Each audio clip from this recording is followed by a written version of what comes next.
big game is almost here, and there's no better way to cash in during America's biggest sporting event than Prize Picks, where it always feels good to be right. And since the big game is right around the corner, that also means it's your last chance to get in on the football action before the season ends. So close the season out right with Prize Picks by getting $50 instantly in lineups when you play your first $5. The playoffs have been electric. Drake May all damn day, going all the way. I got my eyes on May to Diggs for the big game. More passing touchdowns, more receiving yards, more. New feature alert. Prize Picks now has early payouts. If your lineup gets off to a hot start, you may now have the option to cash out those winnings before the game even finishes. Find your community on Prize Picks with new social feed feature. You can share Prize Picks with your friends and copy lineups from winners with a single click. Copy lineups like you use or use them for inspiration for your own picks. You can also follow Prize Picks partners like us and play or fade our picks with just one click. Prize Picks is simple to play. Just download the Prize Pick app. Use code Shannon to get $50 in lineups after you play your first $5 lineup. That's code Shannon to get $50 in lineups after you play your first $5 lineup. Prize Picks. It feels good to be right.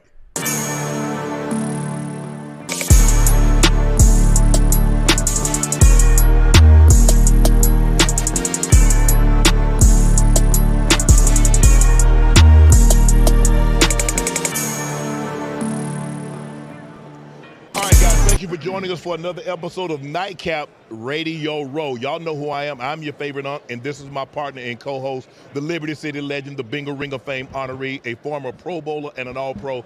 That is Chad Ochocinco Johnson. Again, thank you guys for joining us early this morning. We know it's not our normal time, but you guess what? We're going to still give you the same great show that we would at night. How you feeling, Ocho? I'm feeling good. Long hour flight, 6 hours. I got a little bit of sleep tonight. I perused the city a little bit last night. It was dark. I wasn't able to see much, but I'm happy to be here. I'm glad to be under one roof because now we get to see some of the former players, some of the current players, some of the media members that talk trash about us when we were playing. So I get to extend them graciousness, after all these years. All right, without further ado, we got our first guy coming to the stage. We're coming to the seat, really not a stage. He's KevOnStage. Kev, how you doing, bro? What's up, man? Good to see you. What's up, baby? You good? Have a seat. Appreciate y'all for having me, man. No, definitely. Thank you for coming. Pull your mic up so make sure we get the levels right. There we go. Yeah, you're not new to this. No, I ain't new to this. So, Kev, let me ask you this. Yeah. Everybody know you do your individual stuff, but lately you've been doing a lot of stuff with Tony. Tony Baker, yeah. Tony Baker, and I'm interested. What type of comedian are you? Are you a physical comedian? Are you a social comedian? What type of comedian are you? I mean, I think I'm multiverse. Okay. I think I love physical comedy. I'm not ashamed to put my shirt up, if that gets a laugh. I'm not ashamed to do an act out. Right. I get a lot of my comedy from Arnez J. Yes. I don't know if y'all know Arnez J. I know Would it. kick his leg up, man. Do do anything to get you to laugh. Right. So I think my style plays well with Tony's style, because Tony can make you laugh with just a facial expression. Right. Just a sound. Like his whole body is the joke. So I think we work well together because of that. The fact that you are multiverse in some of the things you do when it comes to making jokes, do you ever get pushback sometimes with some of the stuff you do that may offend people? Oh, absolutely. The thing is, everything's funny to somebody, except the person who's the subject. Correct. So I do a lot of church stuff, right? If that person's pastor falls, it's funny. Yeah. If my pastor falls, that's the man of God, and that ain't funny, and God will not be mocked. Right. So it's like, comedy inherently is offensive. The subject of the joke will always be mad about it. So I just try not to be rude. I try to be, and also as my career grows. Manner. Yeah, I want to be able to, if I see you in the streets, it's like, nah, you had to get me, Kev, but you ain't had to go that hard. Right. I'd rather be that than I never try to be malicious. Because I've been on the end of somebody going crazy on me, and it's like, dog, man, okay, I know I take my last one, I ain't got to go crazy on me. The fact that you said, my bad, Unc, the fact that you did just say that, now I'm curious. What did you think about the Drusky skit and how mega churches pastors act? You know what's funny about that? We had to take them lumps. Right? Because Drewski, to me, he is absolutely a comedian, but he's a cultural anthropologist. Yes. If he doesn't have that information to pull from, that joke is like, well, what is that? That's never happened. Okay. I saw those videos. Did he have that jacket? Did he have the Christian Louis? He didn't have that jacket. Christian Dior. No. The preacher didn't have that on? That was, if you talk about Mike Todd, they put that together. I never saw him wear that. I think AI did that. Right. But there be people wearing designer drip down. So it's like, I know pastors who came from the, ceiling on the zip line. I ain't never seen smoke that way, but there's also, you go a little farther in comedy, but there's absolutely production value. You know what I'm saying? And some of them churches, they be having drummers in the rafters, like, he pulling from the material. He saw it from somewhere. Yeah. And he does it to everybody. It was just our turn. Yeah. It's the OGs was mad when he did that. The Qs was mad when he went at them. The white people was mad when he went at them. Yeah. Everybody's mad when it's their turn. I think the thing is what a comedian does, and I've talked to a lot, and you know, Kev, I've had a lot of comedians on my show. And they say what we do is we take real events and we make them funny. Sometimes they're about things we see. Sometimes they're about things that happen to us. Absolutely. But what we do, we in turn, we make those things funny. Yeah. Like you said, he had to have seen a production somewhere in a mega church in order for him to draw from this, because he's just not coming out of this out of thin. 1,000%. There was a pastor in Brooklyn who was dripped down every Sunday. He apparently stole somebody's money. He's in jail. In the Gucci? Yeah, I know you're talking about. You know you're talking about. That's not. I covered all this on my podcast. Like, he ain't pulling from nowhere. Right. So I think if you got to be mad, you got to be mad at the source material, not the person who's holding the mirror up to the source material. But we've heard him close the door. We go, hey, $10,000. God said, He's gonna give you a blessing. You give me $10,000. So what we supposed to do with that? That's what I'm saying. It used to. When did the church start going into prosperity? They started preaching prosperity, and I'm not so sure that's the word of God. But go ahead, kid. I'm telling you, I've been in church my whole life, 40 years, 42 years, 45 years. What's up, brother?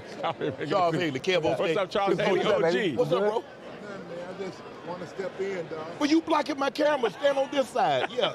Your camera? Yeah, that's the camera right Hey, there. you got light on you, dog.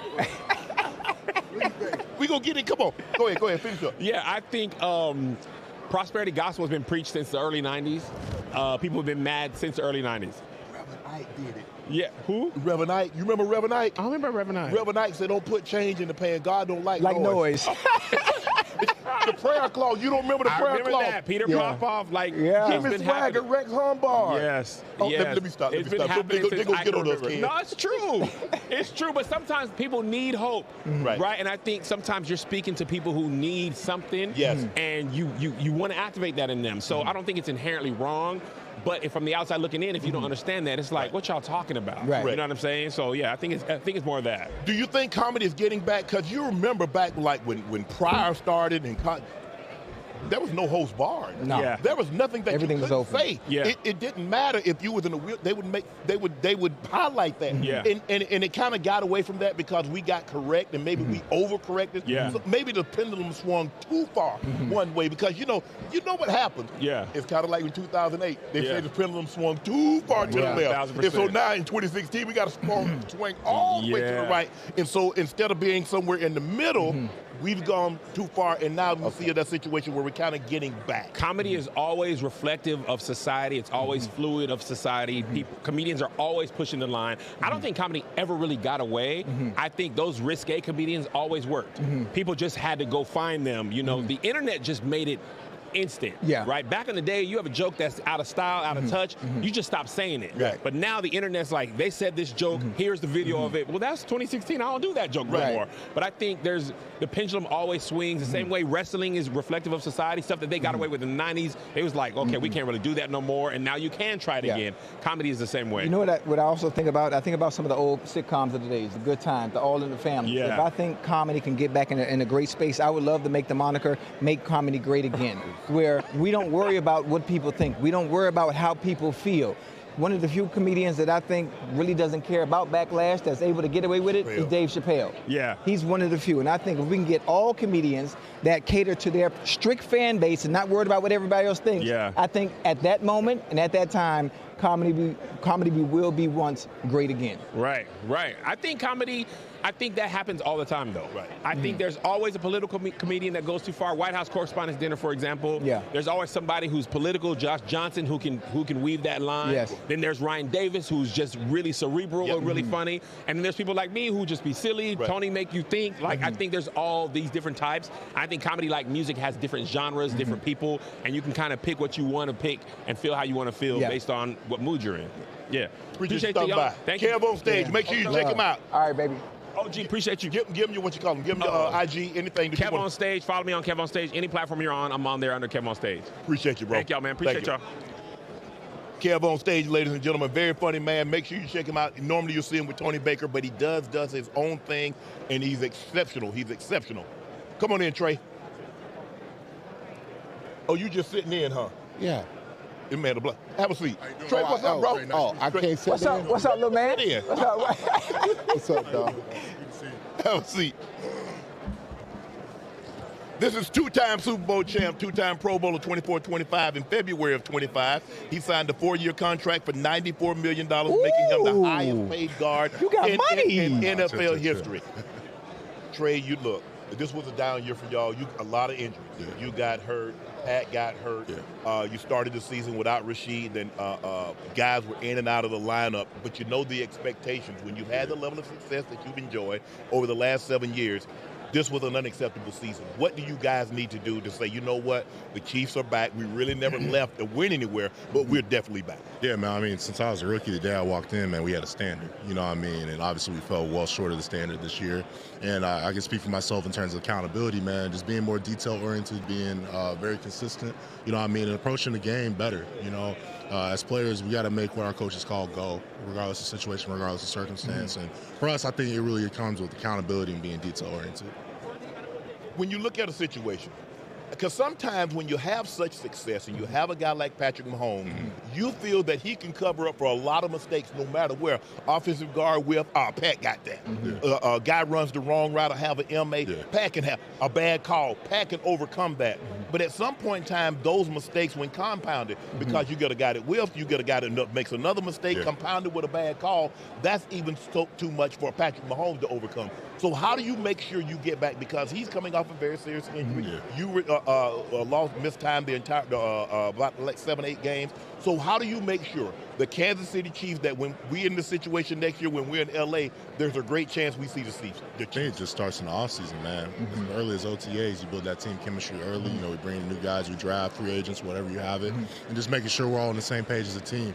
You got a guy like Eric Bieniemy coming in, obviously Coach Reed, man, like he lets us be men out there, right? Right. But at the same breath, man, we have to be more accountable for ourselves with that freedom, with that respect that he's given us. So for us, man, it's a standard. You know, getting back to that standard, being right, man. Like you said, Pat's coming off an injury. I know he's going to attack with everything else, and that's who he is, a competitor, man. So just being the best version of ourselves that we can be, because we have to uphold that standard that we keep talking about. We have to finish better. We have to be a better team. We have to get back to the winning ways. Matter of fact, if you were GM, take your football hat off right now. You're not the player. You're not the guard. You're not the one that makes $94 million. Yeah, boy, you're rich, boy. But you put your GM hat on. Yeah. And you coming into this season knowing Pat is coming off an injury. Yeah. What would you do offensively to make sure that Pat doesn't have to burden the load of the success when there are weaknesses in that offense? What would you do? Yeah, man. I mean, man, it's hard, Ocho. You take the GM. I'm not a GM, man. Yeah. I don't like speaking on it. But for me, man, I think, you know, up front as offensive lineman, we have to do a better job, yes, sir. You know, keeping him protected. Like you said, he's coming off injury once again, making sure he feels calm, that he can operate and be who he is, Patrick Mahomes. And, you know, at the end of the day, man, I really think identifying as players, once again, I can only speak for myself, just being more detailed, accountability, just being really in tune with what we're doing every single time we go out there, so we don't stall. We don't have these awkward moments where someone's running the wrong way, like you said, like, you know, someone's whiffing on a play. Like, how can we be better to set him up? We're one of the best to ever do it. Because you have times, you guys go up and down the field, and it's like, this is the Kansas City, and then you go 2-3 quarters, and you're like, who the hell is this team? How is that arguably that's the greatest quarterback currently playing? You can make a case he's a top 5 quarterback, and he's only 7-8 years into his career. What happened to this offense? Who are they? And I know you feel that way because you're there. You've seen it at its highest, when you guys can do no wrong. Yeah, man. I mean, that's just the ebbs and flows of the game, though. You know, at the end of the day, man, you're not going to be that dominant, consistent factor every single year. Yes. You might have a down year, you might have a down, tumultuous time. But, you know, it's just about getting back to the winning ways. Like I said, getting back to the standard is the secret to the sauce, right? What is the standard? Being consistent, being accurate, being detail-oriented. Once we get back to those ways, man, and how do you do that? You go to work every single day and you fix something one single time, one rep at a time, and you just continually get better. And that's all you can do as a player, man. Is that where EB comes in? Because EB was the accountability officer. I know EB. EB was the accountability officer. Old school. EB don't care who you are. He don't care what your title is, how many Pro Bowls, All Pro. If you effed up, Yeah, he gonna let you know. Did you ever? did you ever? Tell me what you did. And the funny thing about it, you know why everybody's always up in arms? Because the Chiefs have sustained consistent success for so long. And you make it look so goddamn easy from the outside looking in. Those that play the game, we understand how difficult it is. We understand how special Andy Reid in that situation he has with Patrick Mahomes, what Pat Mahomes is. And the fact that when you guys have a down season, everybody like, oh my goodness, what happened? And all it is going back to the basics, going back to the drawing board. As you said, as offensive line, having accountability, trying to minimize the mistakes you make so Pat Mahomes can function the way he does as one of the better quarterbacks in the history of the NFL, not just now. Yeah, man. Yeah. Y'all gonna be all right, though. Y'all gonna be all right. No doubt, man. Just take it one time at a time, man. Oh. Trey, heal up. Yes, sir. You know what the expectations are. I already know. You know, hey. I already hear you be screaming finish right now. Hey, also, let Eric Beanie know if y'all need an offensive coordinator assistant, or wide receiver coach assistant, I'm here. I already got on red. Let me know. Hey, I appreciate you, man. Best of luck. Congratulations on man. Getting healthy, bro. Yes, sir. Much Look forward to seeing you back out there. Boy, good to see you, boy. Appreciate it. What's up, bro? Joining us right now is a 2022 fourth-round pick from Nevada. 2025, he had 55 receptions, 724 yards, and 6 touchdowns. He is an unrestricted free agent this offseason. He is Romeo Doubs. Romeo, how you doing, bro? What's up, boy? Man, I'm good, man. I'm blessed. I'm breathing, walking, all the little goodies, man. That's all I need. I got a question. Why you keep wearing that ugly-ass Guardian cap? Hey, look like I'm tender-headed. Better safe than sorry, man. I got you. Listen, unrestricted free agent, right? Yeah. What you've done for the Packers, every time we watch a Packers game, it's 87 cutting up. You are the safety valve. You are the, what's the word I want to look for? The outlet for Brother Jordan Love. Yes, sir. What do you want to do? Man, I want to go back. And I love Green Bay. Yes, sir. You know what I'm saying? I love the structure. I love the coaching staff. I love how they go about things, man. And, the rest, I'm going to just leave that unknown because I know, I'm new to this game. Yes. I don't know what to expect, but I am aware of this business. I understand the situation in our room and what's going on, man. So, yeah, that's pretty much all I got. With this business, I'm not blind. I'm not Ray Charles, but I understand your value. Yes, you sir. understand your value. I know what you deserve.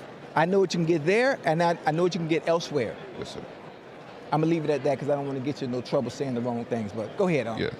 Romeo, you guys in the division game, you went off. You had 8 for $124. You get out to that great lead. What happened? How did you let that game get away from you guys? Look, man, I'm still questioning that now. We all know it's not easy losing in this league, especially in games like that. But to be very optimistic about this, it was very clear that Chicago had the better game plan. You know what I'm saying? The energy was right. Whatever they had going on, they were aligned. And there's absolutely nothing I can do up at this point. Kudos to them. And, again, that just gives me an opportunity to review that, not even just that game, but just throughout the course of the year, and just build off that moving forward, man. That's all. You know what? It wasn't so much that last game because you did lose the final game of the season, and different than a playoff game is different than a regular season game because there's finality to it. But you lost your last 4 regular season games, so it wasn't like you were going into the playoffs on a high note. What transpired over the last quarter of the season that it kind of got away from you guys? I don't know. I really don't know. And I know there is some answers that must be said right now. Yes, sir. But yeah, man, I have no idea what went wrong. But it was very clear that to lose like that, something went wrong. And again, I'm in the midst of, you know what I mean? Still trying to figure it out. I'm trying to deal with. There was a lot of last offseason. Josh Jacobs talking about the receiver room, say we need a number one, we need a dog. They got one. And I'm sure you and Christian Watson and some of those other guys and Reed, y'all didn't take too kindly to that. What you mean we need a number one? What you mean we need a dog? You don't see us every day? Look, man, I love Josh. I was just rapping with him, you know what I'm saying, just before we took off. But, again, man, it's just, you know, it's the situation, bro. Like, when you lose like that. Yeah, it's just. It's difficult. It's difficult. Very, bro. Yeah. Like, some of these things better left unsaid. Yes. To be completely honest about that. Right. But, yeah, bro, it's just. Especially if you got to go back in that locker room, because y'all were looking at him sideways. No. Okay, well, not me, because, you know, I don't like to think in that manner. Right. Because I know when something is said like that, it is very easy to take it that way. Correct. Right. So, I I never really, and again, I know what's in the past stays in the past. Yes. I never spoke to him about that. All we did was have great practices together, watch some tape together, go out, go bowling, whatever the case may be, bro. But that is not a lane you want to create.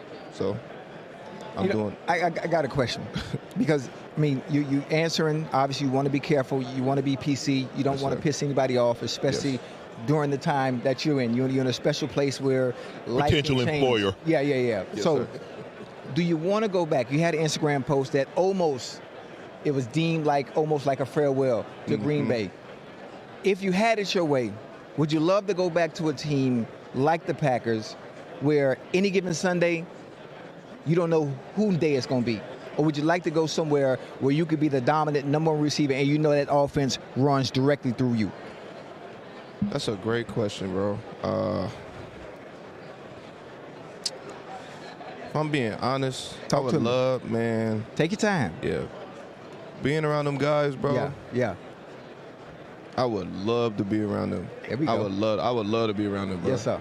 And it was just the foundation that I feel like we set in that room. Like, you know, we come in as young guys, you know what I mean? And not only did we understand that the situation was very unusual, like you get into the league, right? Yes. You got to get a guy like Stephon Diggs. You got to get a guy like yourself or you that, you know what I'm saying, went through those ropes. But when you get year 1, year 2, year 3 guys all together, growing together, I think there's beauty in that, bro. Yes. Yeah. You know what I'm But saying? you know how this thing works. Yes, sir. There's a pie. Yes, sir. There's only so many slices in that pie. No matter how delicious that pie is. Yes. There's only so many slices to go around. And somebody, if you want to, you might get a little small piece, or you might get a big piece, or I might have to leave and get the piece that I've earned based on what I've done in this league over the last 3, 4, 5 years. Yes, sir. Yeah. And you deserve, I know you don't want to say it, I'm going to tell you. I'm going to talk for you. I'm going to be your mouthpiece. You deserve the biggest piece of that pie, because I understand what you can and can't do. And obviously there ain't no goddamn can't, because I've watched you over the years. I understand the value that you bring to the Packers. I understand the value that you bring to another team if you're afforded the opportunity to go somewhere else. Yes, sir. Since you don't want to say it, I'll say it for you. And I appreciate you. You that nigga. Oh, my bad. But I will say this. Sorry. We good, man. Way to be authentic, bro. Yeah. I will say this. I would like to see a little better concentration, because I've seen you make some. I'm like, how the hell did he catch that? And then they throw you a smoke rod and you drop it. I just need to see that concentration level, because I know it's there, because I've seen you make the plays game in and game out. And I've seen you go stretches where you have 3, 4, 5 games. And I was like, okay, this guy's trending. He's a top 10 receiver. And then I'll see you drop a routine stuff, and it seems to carry over. It's like you drop one and you don't let it go. It's like you still thinking about that play the next play. Yes. And I would like to see you move past that to reach that ultimate goal, because that's what the great ones can do. They can make a mistake, they can drop a pass, and it's over just like that. No, I appreciate that. That is very much noted. Very much noted. So, Romeo, Green Bay Packers wide receiver, we don't know for how much longer, but he says he wants to return. He had an unbelievable season, his best season thus far as a pro. He finished the year, hold on, when we get back to his numbers. Who's the owner? 8 for 124, they're publicly true. That's a bunch of owners, the fans. Okay. 8 catches for $124 and a touchdown. That was in the wild card round. 55 catches, 724 yards, and 6 touchdowns. When he's having to divvy up a lot of plays and a lot of routes to other receivers. But, bro, great season. Yes. Keep your head up no matter what. Don't fall in love with a destination. Yes, sir. Don't fall in love with a destination. Yes, They'll sir. use that against you. Oh, yeah. They'll use that against you. I was say, don't fall in love with a destination. Ooh, man. Lord. So appreciate you, Romeo. Thank you, Yes, man. sir. Take care. Enjoy the rest. Enjoy your week. You promoting anything, or you just here? I'm here doing media. Okay. Here to speak for Yeah.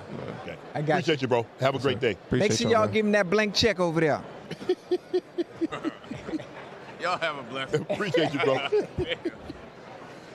Oh, man, what a squad. All right, we got another very special guest coming to join us. This guy's a four-time first-team All-Pro in 2020, 22, 23, and 24. He suffered a dislocated and a broken ankle in Week 6, which ended the season. Here he is, the missile, Fred Warner. Fred, how you doing, bro? Hold on. We got to introduce him right. Go ahead, dude. One of the greatest linebackers in NFL history. The best linebacker in today's game right now. I love that talk. The illustrious, the incomparable. 54. What we talking about? That's right. What we talking Come about, on, man? Y'all tell me, man. What we talking about? One of the greatest. Yeah. You suffered that broken and dislocated ankle in Week 6. Right. How's the recovery going? Because they showed some tape, and I thought they did a great job of not like, look, come on. Yeah, we could probably, but he's not going to be Fred, and let's not run the risk of doing any further damage. Let's give him a full offseason. So when we come back for training camp or when we come back for those OTAs, he's looking like the Fred Warner that we know he's supposed to look like.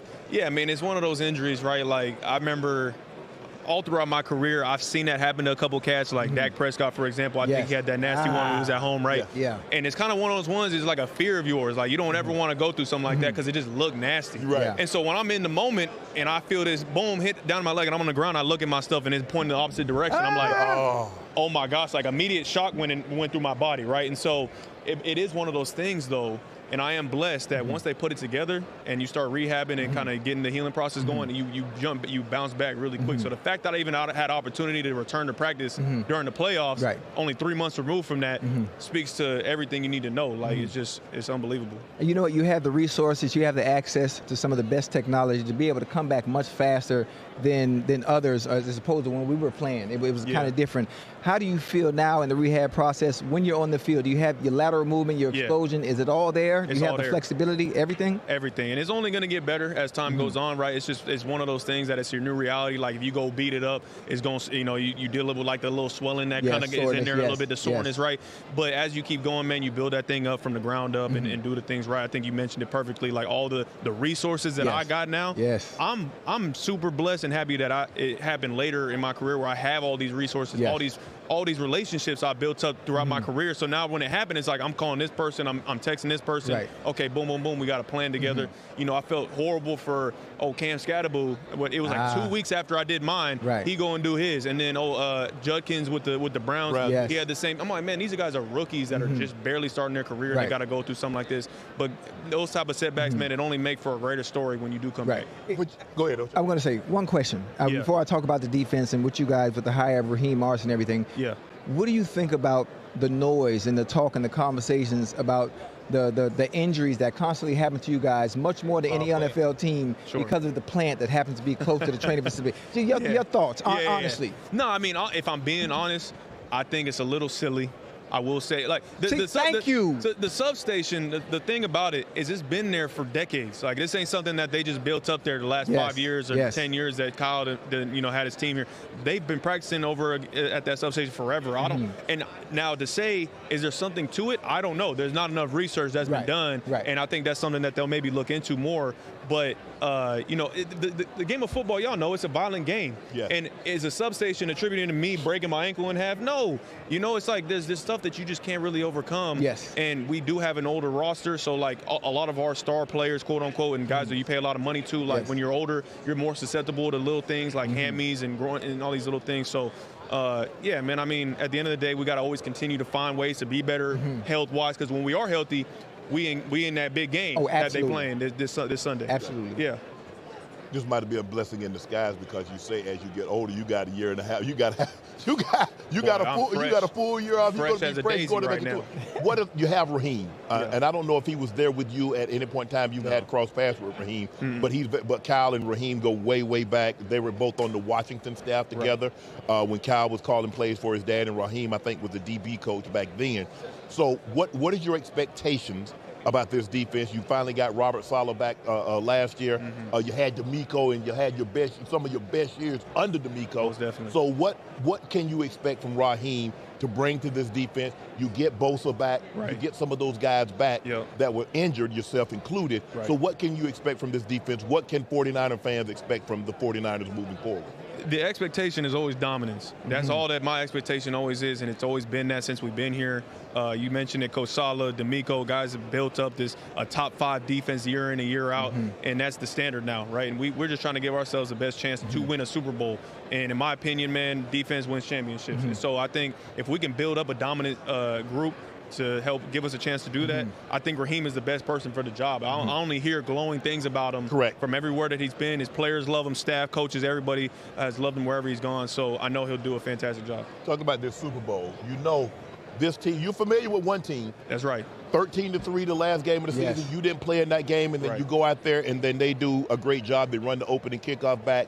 And for the most part, the game was really never close after that. And you guys are going to have to step up because the Rams are in that division, and they were lost the NFC Championship game. The team that they lost to is here in the Super Bowl. Talk about the Seattle and the jump that they made from one year to the next. It seemed like they got better defensively. It seemed like they got better offensively.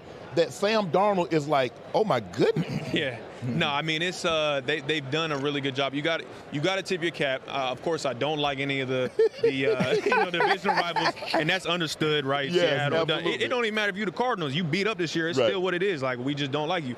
But you got to tip your cap when teams play a certain style of ball that you respect, and that's Seattle. Mike Macdonald, the thing that he's instilled in their culture and the standard of play, you see it on every phase of their team, offense, defense, special teams. Like, they're going to play physical. They're going to play a style of ball where they're relentless, and they've done a great job through the draft, building up.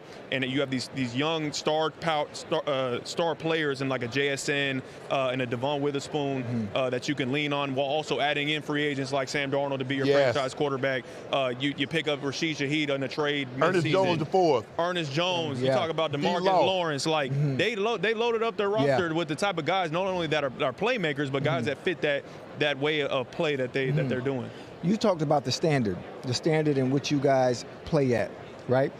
And I think about the division, which was the toughest division during my time. It was the AFC North. Right. The toughest division in today's game NFC West. Is the NFC West. Right. It's not even close. Do you like that challenge every year, or do you feel you're at somewhat of a disadvantage because of that? No, I love the challenge, because at the end of the day, like, first of all, I don't feel like we should be measuring ourselves up against Seattle or the Rams. Like, no, you measure up yourself against the 49ers, because at the end of the day, we are a franchise of Super Bowls. 5-time Super Bowl champ. 5-time Super Bowl champ. So the moment I stepped into that building, I knew what time it was. Like, you see them 5 Super Bowl trophies in the trophy case, and this is what the standard is. So we measure ourselves to that standard, which is winning Super Bowls. And so anytime we don't do that, it unfortunately is a failure. Now, was this past season a complete failure? No, you can't really say that, because the things that we dealt with were real, and the things that we had to overcome, and a lot of young players coming in, playing meaningful minutes, that's only going to help us to what we're trying to do next season. Do you think the naysayers can now be quiet? And has Brock Purdy done enough to keep everybody shush? They'll never be quiet. You know why? Because he was the last pick in the draft. Ooh. And that's exactly why they'll never see you anything but that. They'll never see you as anything but that. It doesn't matter. He won a Super Bowl MVP. He won multiple MVPs of this league. They're always going to say, yeah, but. Okay. You know what I'm saying? Yes, sir. And so, in my mind, he's by far the best I'm talking about the best quarterback in this game. I like it. Because of what he's able to do on that field. Okay. He does. I love the fact that Mac Jones was able to keep you guys afloat while Purdy was doing what he's done. That's right. You bring him back. People don't realize it, but at that position, if you don't have an adequate backup, your season can go off a cliff. Right off the rails. As soon as the starter goes down, that's it. You're like, damn. Yep. And you know. I do know. I mean, you say everything publicly. Oh, yeah, we're going to keep this thing rolling. Right. We got such and such. But if you don't really have that guy, It's over. You see, unfortunately for Denver, you got your guy Bo Nix. He breaks his ankle, and then they got to rely on Jarrett Stidham, who I think is a good quarterback, but he hasn't played. He hasn't played in 2 years. Right. So then you're relying on him in a snowstorm to go win you an NFC or AFC championship. It's tough, right? Like the backup don't get the amount of reps that a starter does, and the starter is a starter for a reason. For a reason. Yep. All Pro Bowler. The best middle linebacker in football. The game. Hey, here he is. I appreciate Fred Warner. Yeah, thank you. Appreciate you, bro. I'm here on behalf of Experian, by the way, man. It's help you save time and money. And credit. I like it. What's my credit? You check your credit score on the app as well, can you help me? Since you're a part of Experian, my credit score like a 650. I know you like to save money now.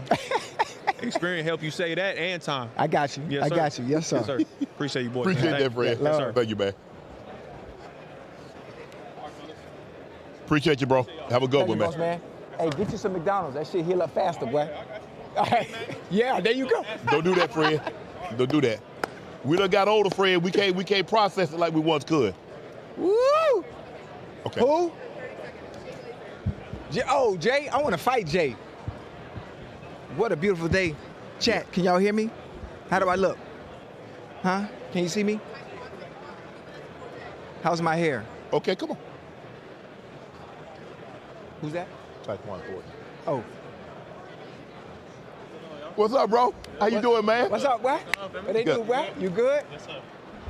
Spent last year with the Kansas City Chiefs, one of the fastest players in the NFL. Here he is, ladies and gentlemen, Tyquon Thornton. Ty, how you doing, bro? Doing good, man. How you doing? I'm doing good, man. Man, you got off to such a great start. Superior. And it seemed like once Rashid came back or Hollywood came back, your numbers all of a sudden took a dip. What transpired that you were playing so well, you could easily be thought of as the best receiver. Yeah. Especially for the first 4 or 5 games. What transpired to cause your production to kind of taper off? Like you said, man, a couple of guys came back, and, those guys that they were, I would say, probably more familiar with or had plans for and something like that. So, I don't really know what really went on behind them closed doors and everything, but, like, nothing changed for me at all. Yeah. You know what I'm saying? I still showed up every day and work, you know what I'm saying, coming out there, doing what I do, going out there, making plays, and with the opportunities that I got, but, Yeah, but see, the good thing about it is that's the game that they do play. When people go down and you get your opportunity, you made the most of said opportunities once you got in there and looked like the best receiver on that team. So if you're not going back to Kansas City, would you've already set yourself up for 31 other teams? Yeah, Understanding that, okay, if we had this young fella, based on what he did when everybody else went down with the Chiefs, this is what he can do. Yeah. This is the value that he adds to our team. So for you, that's part of the game. For sure. That's part of the business. I understand that. You should understand it at this point as well, but you've already set yourself up for the future, regardless. Yeah. This is a situation because you did run 4.27 coming out of college, and it seems like everybody just wants to let you run deep. But I can run other things. I can run an out. I can run a dig. I can run an over. I can run let me do something other than go deep. Yes, I can get deep. I can run a post. I can run a 9 route, but I can also run a speed out. I can also run an in cut. I can also run an over. Does it get frustrating? Because it seems to me, looking from the outside, and I don't know what they call, but it seems to me that every time I see you in there, you just going deep. Yeah, exactly. I mean, it definitely get frustrating, because, everybody know, like, once 80 get on the field, he's going. He's going vertical. Like every time he turn on the clip, he's going vertical. And that's why I like, when we go in training camp and stuff like that, and when we're doing 101s, you see me out there. I'm never going deep. Right. Never in 101s going deep. It's always like I'm trying to work different routes to show you that like I can get open and create separation. So that's something that I still want to show. Go out there and show that I can run a deep over, a deep out. You know what I'm saying? A dagger. You know what I'm saying? Go over there and get open consistently. Yeah. Well, you done set yourself up, boy. You done set yourself up. Do you want to go back to the Chiefs? Be careful. I mean, you could be PC, but would you like to go back? I want an opportunity to play. Yeah, so if I go back to the Chiefs and play with Pat and get my fair share of targets, yes, sir. Man, I would love to do that. There we go. I would love to do that. There we go. You heard that, Mr. Reed? Mr. Bieniemy? Come on now. Red Beach. Ty, appreciate you, man. Thank y'all, man. For sure. Get healthy. Catch you in a Stay minute. healthy. All right, man. Yes, sir. Best of luck in the future, man. Thank y'all, man. Thank you. Thanks for joining us. Bring your ass in here, Jay. Jay.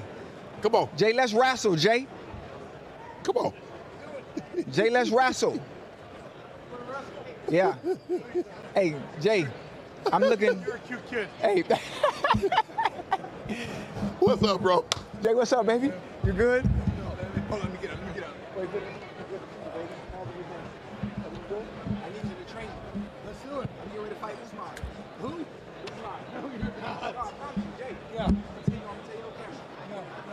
serious. You're not going to find him. Jay, I'm gonna fuck him up. I promise you. When did you start training? 7 years ago. Okay. He's been doing it for 40. Right, but I've been fighting all my life, Jay. I've been fighting all my life too. Yeah. Not like this. Joining us now is Fox NFL Insider, the founder of MVP, Merging Vets and Players, Unbreakable Performance. He's one of the greatest, best insiders. There you go. Giving NFL information. Preach it. The best. Here he is. There you go. My Preach dog, Jay Glazer. Jay, how you doing, bro? I'm doing great, man. Glad to be gone. Man, you guys got to have me on more. You want to come on? Fuck yeah, I want to come on. I like it. No, you can curse. I do it all the time. Okay, good. Yeah, you guys know me, you know? Yeah, so The only time I don't is, you know, when the red light comes on the Fox. Well, Howie Long used to have a fuck counter in the in our meetings. Yeah. And like I didn't know what was going on. And I would say, you know, I'm from Jersey, so that's how I talk. So I'd say, oh motherfucker, this, and all of a sudden, boom, boom, boom. And one day in our production meetings, all of a sudden Howie's like 72. I'm like, what is he talking about? And I said, fuck's he talking about? 73. And he had a fuck counter in how many times I say fuck in going in the meeting. But right. Red light comes on, I don't say shit. I'm good. Right. Okay. I'm a professional. help me understand this. Yeah. There's been a lot of talk over the last week. We found out last week that Coach Belichick didn't get in on the first ballot. The stupidest shit of all time. And we also just found out in the last couple of days, Mr. Kraft also didn't get in on the second ballot. That's dumb too. Jay, what have you heard? Because I know you've heard from some of the voters. What's going on? No, I don't. But you guys know me. Yeah. I'm not part of that crew. Right. I've never been allowed to play with the children there.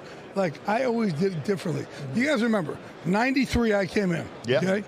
And I was like, man, I started covering the Giants. And I was like, I don't have the same education. I got kicked out of my first college. Yes. I went down a box to West Chester University, Pennsylvania. They kicked me out the day boxing season ended. Oof. And so it's like, all right, they're using me for that. And went back home, started doing Jersey shit. And then moved to New York to go to Pace College, downtown Manhattan, because it was the cheapest place to live. And, but I eventually, I was boxing, bouncing, bartending, doing, I was being a bouncer for a crime family at what used to be Studio 54. And then I think it became it after that, but it was it wasn't the greatest career choice for me. Yeah. And I actually signed to box for the Genovese crime family. That was going to be my job, right? But then eventually, thank God, I never showed up to that. It's like God, hit me with a lightning bolt, the day before I was going to my first practice at Bufano's Gym in Jersey City. God, hit me with a lightning bolt. What are you doing? You're not even Italian, you're Jewish. What are you doing? Thank God I never showed up. And they all got rounded up in an international drug ring 6 months later, right? Thank you, my best friend, God Almighty. So I get in there, I cover the Giants. I'm like, man, how could I be different? And I was going to start relationships. And all those old school writers back in the day was, and I don't know, when did you start? 90. 90, right? So you remember how it was back then? They used to use their pen as a weapon. It's how I'm going to start relationships. I have more in common with you guys than them. Right. And I got destroyed for it. So for 11 years, I could not get a full-time job because every time an editor or a producer or whatever would ask about me, they say, no, he's not objective. He's friends with the players. Right. And I just thought, dude, I'm not covering the fucking Middle East. We're in sports, right? But I got destroyed. But as a result, because I did it my way, I never got included into the group of, Hall of Fame or AP or nothing. I've never been part of it. And I don't really give a fuck. But you did. You broke the story about Spygate.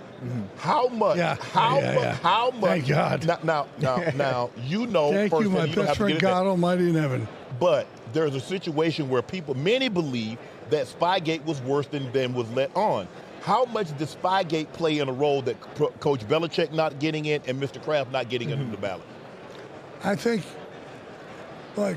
people want to use. Again, I can't talk firsthand because talk to those cats. Right. You're not in the room when they were. Yeah. So like, if they want to hold on to that, they can hold. But that's like saying, okay, we're going to keep Lawrence Taylor out because he did blow. Yeah.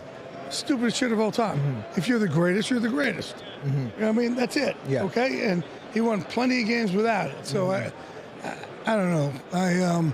I think also like because he wasn't great with the media, it was their vendetta. And this is not me knowing a personal, just from the outside in. How do you not put him first? Right. Like that means no coach should ever be a first ballot in the history of life. You know what I mean? But you know what? You know why I get pushed back? Why I push back on everybody? Because they say he was average without Coach Belichick was average without Tom Brady. Ask me, what was Chuck Noll? The best out of Brady. What was Chuck Noll without Terry Bradshaw? Yeah. What was Coach Lombardi without Bart Starr? Yeah. Now, see, they never used that argument because Coach Lombardi was a first ballot Hall of Famer. Shanahan without Elway. Chuck Noll was a first ballot Hall of Famer. So, I mean, and Don Shula was a first ballot Hall of Famer. But look at his quarterbacks. He had Johnny Unitas, Bob Greasy, and Dan Marino. I mean, well, damn, you got two of the guys the top 100 players of all time. I always say, when you have a quarterback, all of a sudden, you know how to pick players. Your coaches can coach. You look like you're fantastic.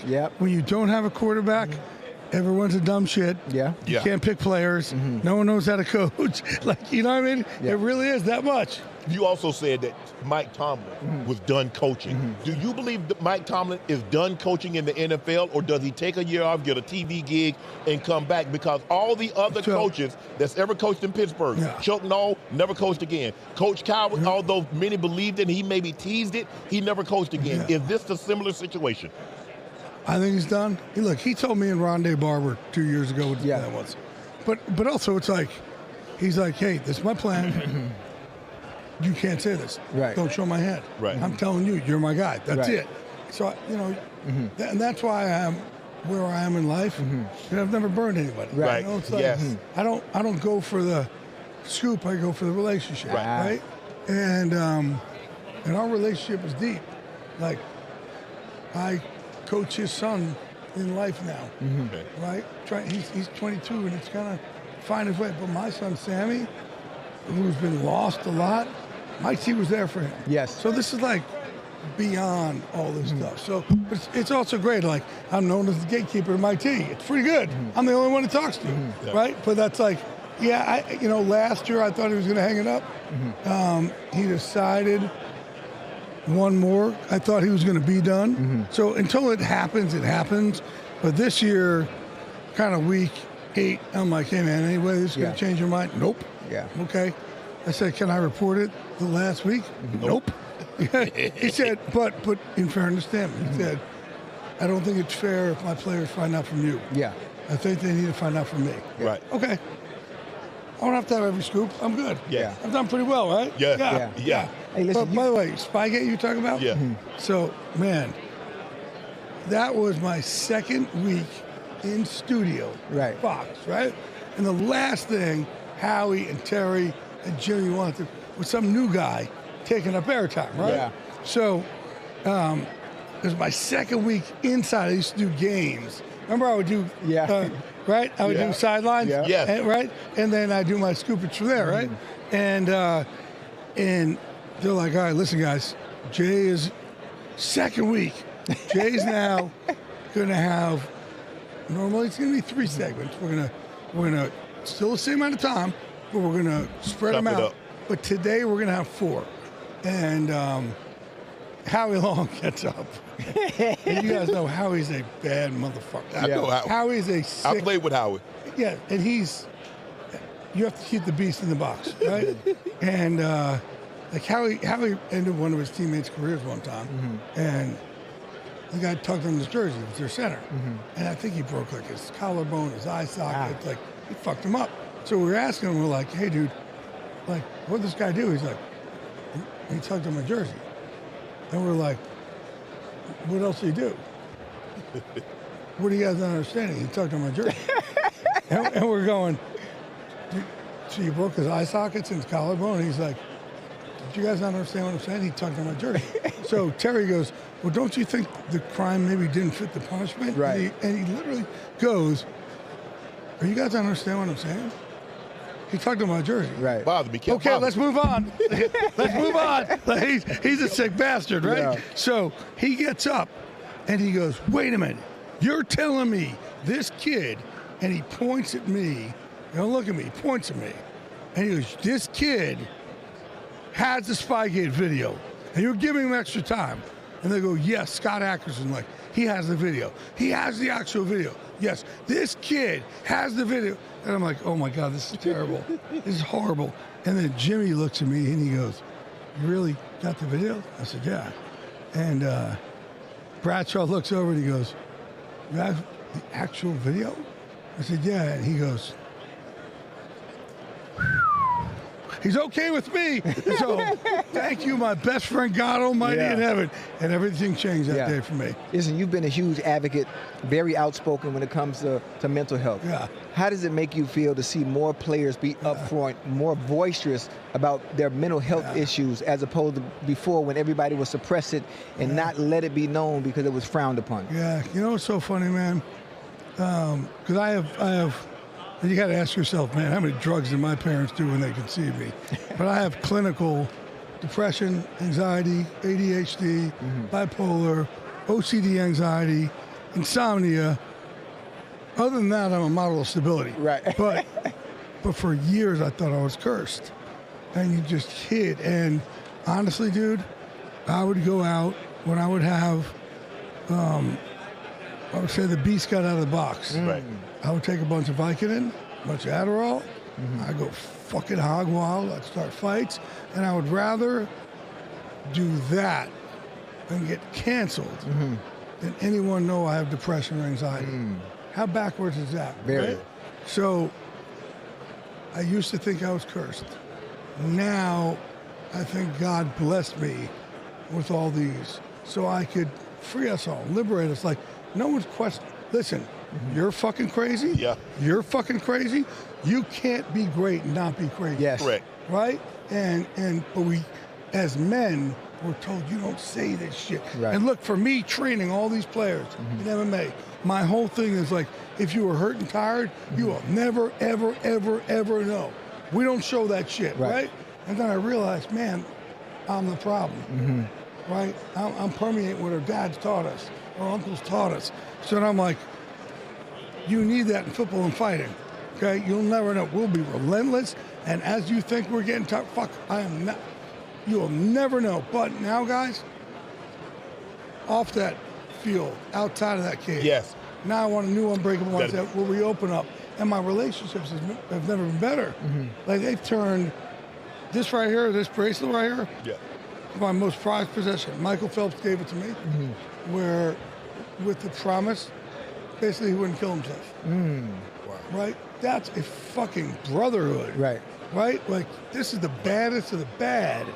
Right? And it's turned friendships into brotherhoods and the sisterhoods. And it's really, I feel like my life's beginning now. I don't have to be the Glaze, that character that I created. Right. You know what I mean? And now I get to be real and help people and build people up and learn from them. And that, and it got me with my beautiful wife over there, where I was able to do, like, get the help I needed and work on things. And we were together for a little bit, and I was up to my old tricks, and I sabotaged shit because I didn't feel I was worthy of being loved, so I fucked it all up. She split up with me. I flew back to Arizona. You'll see a guy here today named Mark Kerr, who's the smashing machine. Okay? I moved back to Arizona to fight with him and Ryan Bader and all my old fight team, Aaron Simpson,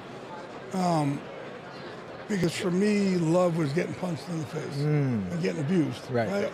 And now, like, I went and did all this work, and now we got back together, and got married. I never knew I was able to love and receive love. Yeah, I never felt worthy of it. Yeah. So it motivated me to do all these great things on the outside because I couldn't feel love from the inside because I wasn't fucking worthy of it. I was a piece of shit. Appreciate it. Jay Glazer, NFL insider for Fox. Wait, real quick. I'm here for Kelby. Okay? See, Kelby. So it's an ADHD drug that I take. Yeah. It's a non-stimulant. So I got diagnosed with ADHD when I was in 1989. They put me on stimulants. When you have depression, the stimulants are bad, right? And this is my journey. But, you know, you get those peaks and those valleys. Yes. Valleys are bad. So I found something called Qelbree, which is a non-stimulant. I take it at night. And when I got 19 roommates in my head talking all at once, now I have 2. Yeah. It's really helped me out. Right. So it's called Qelbree. So I just want people to know that. It's really helped me out a lot. Right? Appreciate you, bro. Love you guys, man. Thank you. Love you, baby. Have me on Jake more, Glazer. man. I'm Have ready. me on more. I'm ready. No, you got to train me. Don't forget. Okay. Okay. Yeah. You really want to fight James Harrison? I mean, I'm going to beat his ass. What are you talking about really want to? We good. Jay. We'll talk about it. We have to. We good. We good. Jake Glazer, come on. Come on.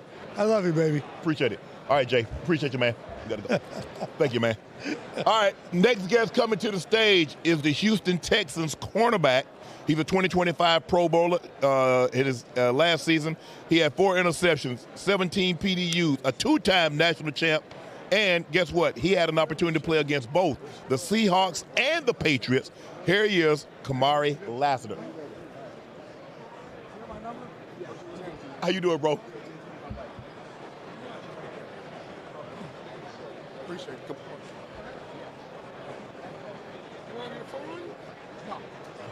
Pull your mic up. Kamari, yes, yep. Kamari, you played against both teams, Seahawks and the Patriots. You got to put some money that matters to you. Who you taking in the game? Seahawks. You taking the Seahawks? Yes, sir. What is it about the Seahawks that left the impression that, you know what, I understand both teams are more than worthy of being here. Both teams have earned and deserve the right to be here. What is it about the Seahawks that makes you think that they have the edge in this ball game? They're just more dangerous. You know, the Patriots, they're good, but the Seahawks are very dangerous. Like at every level on both sides of the ball, like there's a play that's waiting to be made. They can run, obviously, with K9 running the football. JSN, I mean, the way the effortlessness in which he runs, he's just floating. He gives you no tails on when he's going to break in or break out, or he's going to keep straight ahead. What is it that you like about his game? Because you've covered a lot of receivers. You get the ones, you get the twos, and you've seen a lot of receivers over 20 weeks of the season. What is it about JSN that makes him so special and so unique? He's very fluid, I would say. You know what I'm saying? Like you just said, like he doesn't give many tails. And I can see a lot of tails, but he doesn't give them often.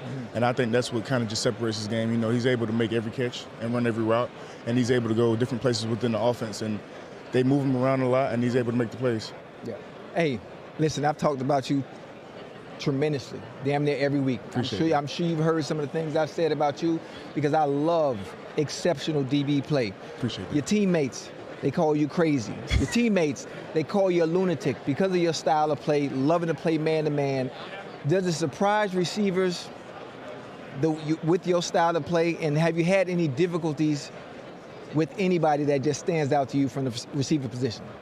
Never had no difficulties. I feel like every time I step on the field, it's either good bump or I did something wrong. Every time I lose a rep, I feel like I did something wrong. I don't feel like people just go out there and beat me. Right. I feel like there's something that I either stepped wrong, I wasn't locked in. That's just how I feel. Like, that's how I grade myself. I feel like I'm here to step with anybody, you know what I'm saying? So I don't think that it's crazy. I just think that I just think different. Like, I'm just wired differently. Like, I got everything. I'm here out the mud, you know what I'm saying? So I just feel like whenever I go out somewhere, I'm putting my best foot down every time. Yeah, and it showed from a rookie. Yes, sir. Last year, it showed. Appreciate and I'm Unc. Tell him how many times I talked about his style of play. Yeah. And we always talk about Stingley. But hold on now. We're all tripping. Yeah. Hold on now. We got somebody just as good that brings just as much value at the position at the third level on the other side. Yeah. And I appreciate your work. Thank you. But you understand, because you have Sting on the other side, they're going to try you. Oh, yeah, and I love it. Sting, look, I tell Sting all the time. I was just talking to him yesterday. I'm like, Sting, bro, I fuck with you, dog. Like, you know what I'm saying? Like, you one-on-one, and that helps me be one-on-one, because they not going at you. They think I'm sweet. They think you the weak. Like, I think I'm sweet. You know what I'm saying? On the other side. Let's go to the other side. Try it. We try. Hey, look here. When you're trying to go into someone's house, oh, that's locked. Yeah. That was locked. Oh, let me go. Let me step on in there. Yeah. Because you on the other side. Yes, like, hold on. But when you look at your defense, you guys are a physical defense at every level. You got Algier and you got Totolo and the DBs, Petrie, Steen. Bro, y'all are a physical defense. Yes. What is your mentality? When D'Amico got there, what was your guys' mentality? It's like, okay, let's lock in, because looking at you guys in OTAs and look at you guys in training camps, we have an opportunity to be special. Yeah, I'm not going to lie. From the moment I got drafted here, I was like, dang, this is a good defense. Last year, we kind of gelled together. This year, we already had a year up under our belt. I mean, like you said, you look all three levels on the back end. You got CB, me, Petrie, Steen. Then you got Hendall, you got Z's. Then on our line, come on, you ain't even say nothing about Will and Daniel. You didn't say nothing about Will, Daniel. Y'all got Rankins, y'all got Sam Julian, Ari Edwards. Tim, like, we got a lot of people, and they all, like, we're just ticking time bombs. There's a play waiting to be made every single time we step on the field. So it's just fun going out there. Like, I knew as soon as we stepped on the field this year for OTAs, I'm like, oh yeah, we're gonna be one of them ones. How has D'Amico Ryans helped you as a player evolve and get better this early in your career, you think?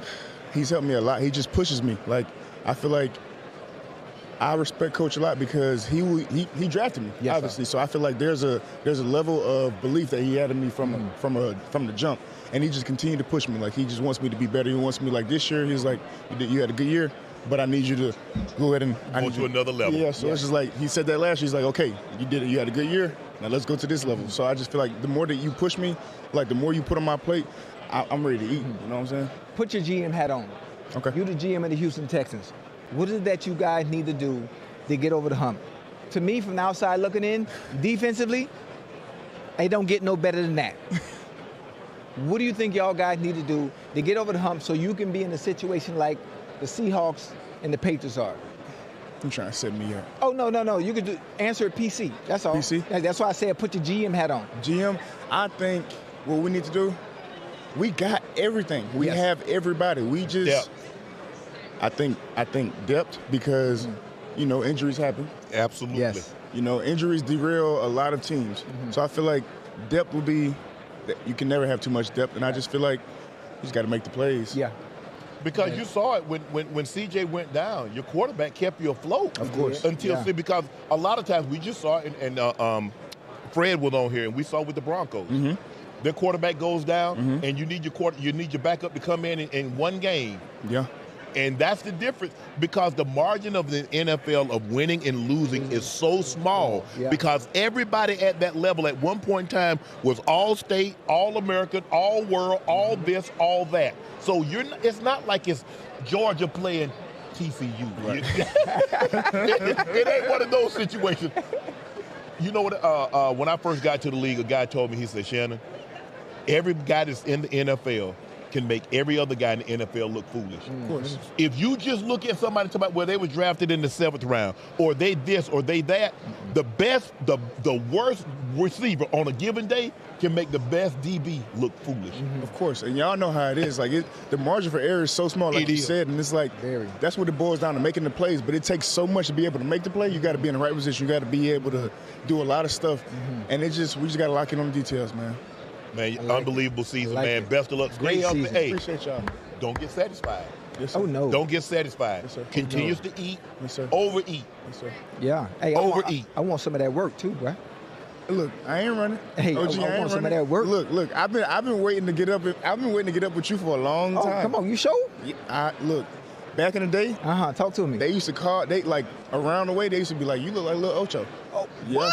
Yeah, they used to say that. They used to say that. Yeah, they used to say that. Well, you know, these feet still work just fine, They man. do. Where your cleats at? Huh? Where your cleats they at? in the trunk. Hey, mine in the trunk too. Appreciate you, bro. Congratulations on the season. Stay healthy. Stay hungry. Yes, sir. Appreciate you, Okay. Mama, what they do, twin? All right. Oh, yeah. Appreciate y'all. You know I'm from Savannah, right? Are you? What? When you go to the beach? I didn't go to. I went to the same chain. I was gonna go to DC. Okay, big. Appreciate y'all. Love.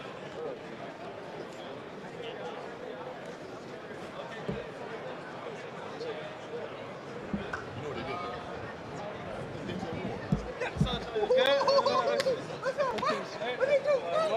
Love, baby. Good love. You good? Always.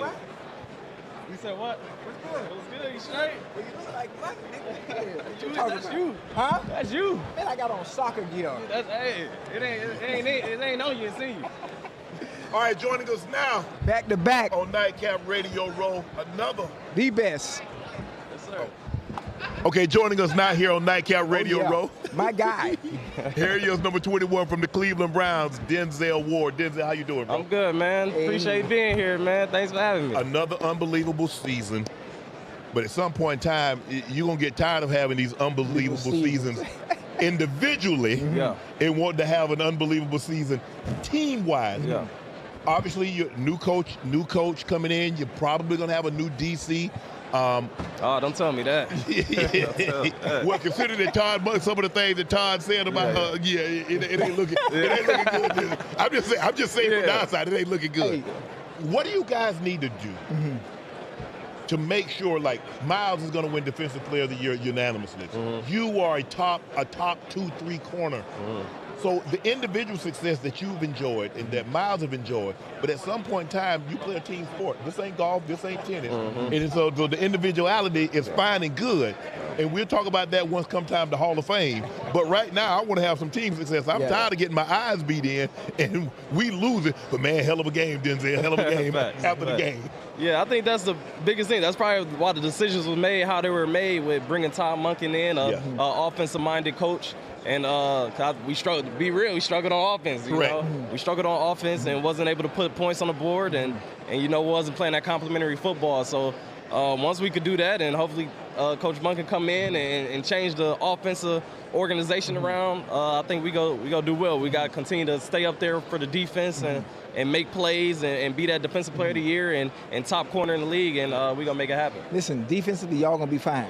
It doesn't matter. Offensively, we know it needs work. There's some pieces that are missing to that puzzle. Obviously, the first thing that needs to be situated, you need to figure out who's going to be quarterback number one, and then build from there, and then go around that. Brother Fanning. What's Brother Fanning's first name? Harold. Boy, he is the real deal. Yeah, That's one piece. Now, continue to add pieces to the puzzle. So offensively, They need some receivers. I ain't going to hold you. What? They need some receivers. Okay, I'm gonna let that go. I'm gonna let you have it. But he there every day. Listen, defensively, you can have the goddamn Pope coaching the defense. Right. Y'all gonna be right. Oprah can come coach the goddamn defense. Y'all gonna be okay based on the personnel that you do have. If you put your GM cap on, hypothetically speaking, what changes would you make to your Cleveland Browns so you guys could have some success and get over the hump and not only compete in the AFC North in that division, but in the NFL in general, in the whole? I think really everything you just said, like we got to solidify that quarterback position, see who that number one guy's going to be. I know we're going to have some guys coming back competing. So once we solidify that, we go need receivers. I'm going heavy offense. O-line receivers. I'm going heavy offense and bringing guys in to make us better. Well, speaking of receivers, I'm... Man, this old man won't sit his ass down. You know. they in the closet. Them cleats in the closet. Oh, no, they in the car. Oh, they okay. Nah, you remember Lil Bow Wow movie, Like Mike, when he throw the shoes up over the high with the wire? Yeah. That's where his cleats is to make sure we can't go back and get them. But like when you go coming into the season, what are you focusing on? So obviously I used to like, okay, number one goal was to stay healthy.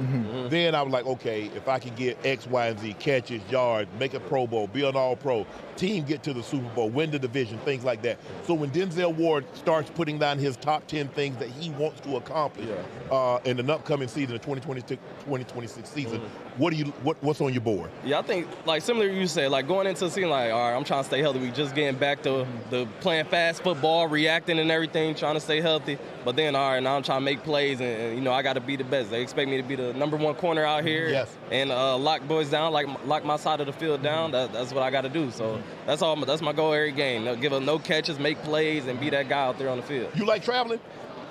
I will. I like doing whatever help the team win, but I honestly like being on one side, locking that side of the field down. You could double up everything on the other side, and let me do what I do on this side. You know what I'm saying? You like playing on the offensive right side or the offensive left side? Left.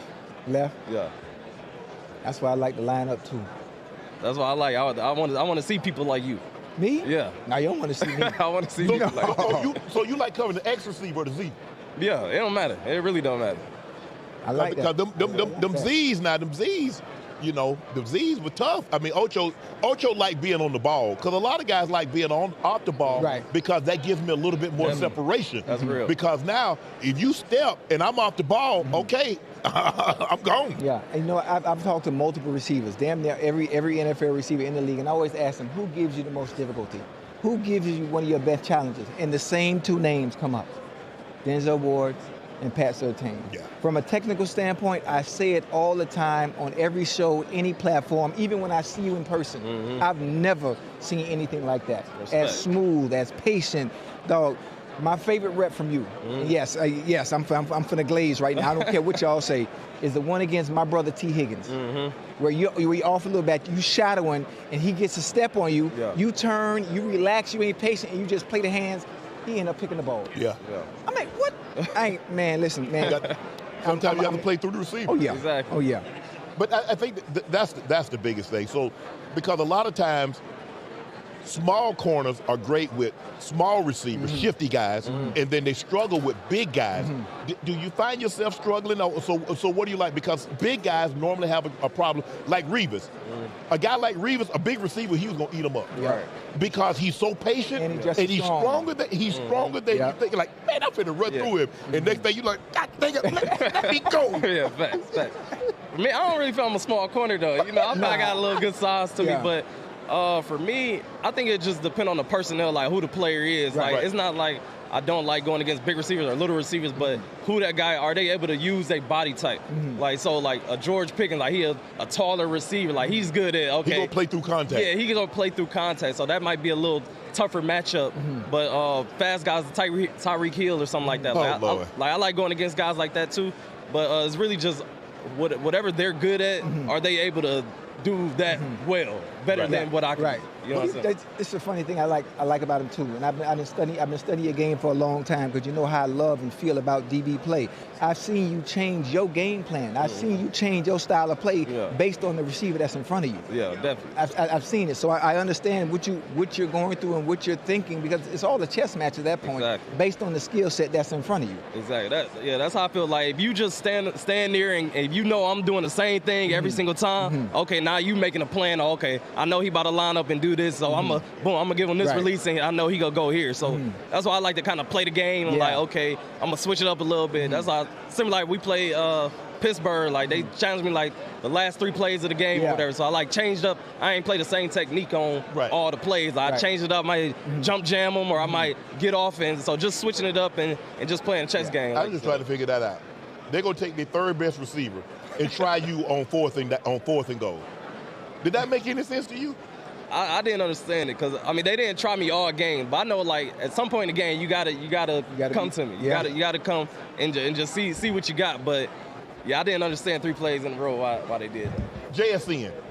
You watch JSN. I don't know if you had the opportunity to cover JSN, but when you watch him on film and you watch what he does and how he's just like ain't no wasted motion. Yeah. There's no chop to his game. The out looks like the end looks like the goal looks like the 7. I mean, everything is like he's falling off the table. Yeah. And nothing is wasted. Yeah.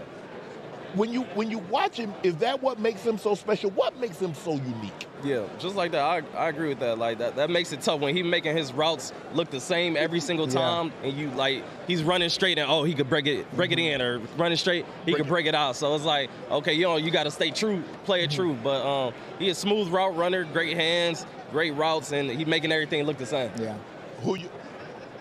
I'm asking you to put some money that means something to you. Who you got, the Patriots or the Seahawks? Yeah, I got a lot of respect, Coach Vrabel, and what he is able to do for the Patriots in 1 year. But I got Seattle. You got Seattle? Yeah. Because of the defense, huh? You give me the edge because of the defense? I got it because of Jackson Smith. I got it because of both. They both been doing well. Right. I got it for both. Okay. Because they can run the football with K9. Yeah. Sam Darnold has been playing unbelievable. He just has to one more game. He's done great in the postseason. No turnovers. He hadn't turned the ball over. You turn the ball over and come postseason, you're going home. You look at the teams that turn the ball over in the postseason, All of them going home. Definitely. Everybody went home. You look at the Texans, you look at the Broncos, you look at if you turn the football over, you are going home. Yeah, that's what we look at every year. Like, what's the turnover margin? Yeah. Like, if you turn the ball over, intercept the ball, okay, that team more likely to win. Yep. You take care of the ball, you're more likely to win. So yeah. Oh, matter of fact, man, you seen Myles Garrett? Yeah. Where he at? I don't know. Listen, he promised me that sack jersey, that 23. As soon as he got that sack, he told me he was gonna give me that jersey. He sent it to the Hall of Fame. So you know what I got to do to him? You can go just take it out the little case, go to the Hall of Fame and. No. He got to see me. Oh yeah, okay. I don't know how good that's gonna go. Hey, you want me to tell you how it's gonna go? Let me hear. I'm finna whoop him. What do you say? Like in Madden? No, I'm talking about with these. I don't know, man. He promised me the jersey, D. Y'all different weight classes. No, weight classes don't matter with me. It's all about skill. Oh, okay. All right. Damn. But here's the thing. You want some one-on-one? You want some one-on-one? With who? Look, he act like he didn't hear it. Wait, though. I ain't one-on-one what? Yeah. You on the field? Yeah, like he ain't hear it. Oh, you don't want none of this? Hey, Unc, let me tell you something. I done studied him too much. Yeah, so you know it. I know every move. He play head up, he play outside. It don't matter what he do. I got something for him. So you think he'll quick jam you? Quick jam who? He gonna post or what? He look at the post, stab? Hey, but he stabbed. I'm going up under that thing. See, look, I seen you had the thing where brought all the receivers out. Oh, I was trying to show up and give boys some one-on-ones. Like, hey, I'm trying to come. We doing it this year? Yeah, you can come out there and give us a look. I'll give y'all a look. Okay. Give y'all a good look. Okay. You nervous? I'm good. I just want to give a look. Give a good look. You know, right, I like that. I wear my cleats when I'm out there too. That's now. Cool. I wouldn't expect nothing less. All right. Man, you don't get no credit for beating no old man. Who old? Did up an old man. That's what you gonna get no credit for that, Denzel. Well, he did up everybody in the league now. So Well, he definitely. Well, just keep doing that. Just keep doing that, man. Denzel, man, congratulations on a great season. Yes, continued success. Yes, stay healthy, and man, hopefully, man, we see you guys in the playoffs real soon, man. I hope so, man. Because all that. It's look. I know the money good. Yeah. I know the adulation being an All-Pro and a Pro Bowl player, but you want some team success. Yeah, that's what you play for. Yeah, absolutely. That's what you play for. No doubt. Well, congratulations, man. Stay healthy, and we'll see you down the road. Yes, sir. Appreciate y'all. Appreciate it.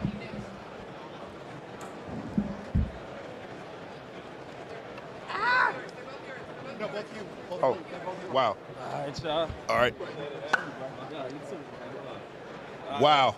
Appreciate you, bro. Appreciate you. All right, here we go, Ocho. We got breaking news. The Dallas Mavericks are trading 10-time NBA All-Star Anthony Davis, Jaden Hardy, D'Angelo Russell, and Dante Exum to the Washington Wizards for Chris Middleton, A.J. Johnson, Malik Brahman, and Marvin Bagley III. 2 first-round picks, 3 second-rounders, sources say.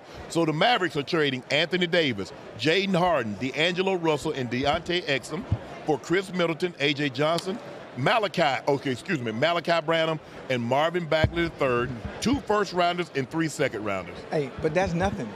The real news hasn't even broke yet. The real news is what I've been telling y'all over and over and over. I'm sure they just finishing up the logistics on that trade.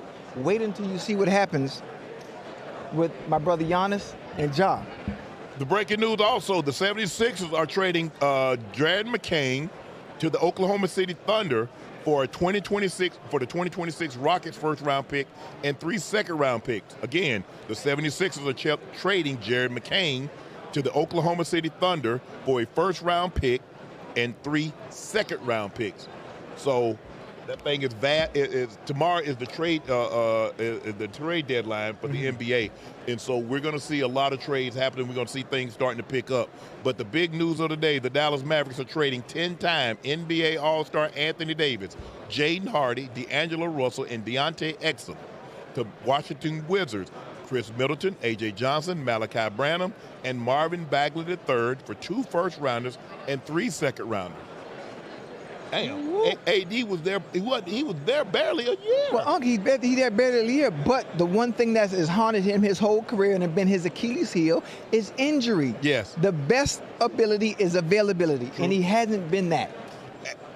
You know what? This is not going to be a bad thing. Can you imagine the pick and roll with Trey Young and Anthony Davis? Ooh. You got an inside-outside. Trey was good. Because just think how Trey was with what's the guy's name? He's at the Rockets now. What's the center? What's the center for I forget his name. The center for the Houston Rockets that played with Atlanta. I forgot. Yeah, who? Clint Capella. Oh, Clint. Imagine Clint Capella. So Clint Capella don't have touch to be able to shoot the ball like Anthony Davis. Yes. Anthony Davis can pick and pop. He can pick and roll. He's a tremendous defender at the rim. Look, I understand he might not be happy. They moved. They did. The Mavericks did what they did. They're not going to because at the end of the day, think about what you did.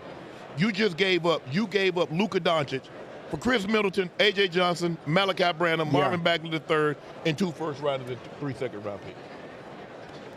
The business is the business. If he does it, if he's not hurt, he's not going nowhere. They can't count on him, huh? They can't. Damn. I love him too. I love him. Oh, he's a tremendous talent. Yeah, absolutely. You didn't lie. His injury history speaks for itself. Yeah. His injury history. Anthony Davis has been, especially, he's out now. Yeah. He's out now. I mean, he got there and he had an outstanding game. I think his first game with the Mavs, he had 26 and 12, 26 and 13, and he gets hurt. He missed that game, and then he's out for the next 3-4 weeks. That's been Anthony Davis's injury history since he's been in the league. Yeah. He was injured at the Pelicans. He was injured with L.A. He did stay healthy long enough when they went to win that championship in 2020. Yeah.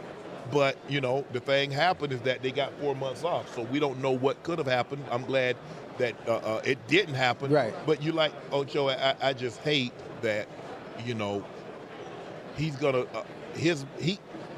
because we see what he can do. Yes. Guy give you 25 and 12. He can block 2 to 3 shots a night. He can defend. He's exceptional. He can shoot the 3. Sometimes I thought he fell in love with the 3 too much. Yeah. But it's just the injuries, Ocho. Yeah. It's just the injuries. But I like this for the Wizards. Yes. I love this for the Wizards. You mean to tell me Anthony Davis and Trey Young? Can you imagine? Well, hold on. You got them coming out the East? No. Okay, he said nothing like that. Hell no. They ain't coming out the East. They might be going East, going to Japan or something, the Far East. They ain't coming down the Eastern Conference. Hell no. I ain't say nothing like that. But no, I mean, you have to like Anthony Davis and Trey Young together. Yeah, it gives the fans something to be excited for. It gives the fans something to want to come to the games for. What's up, fellas?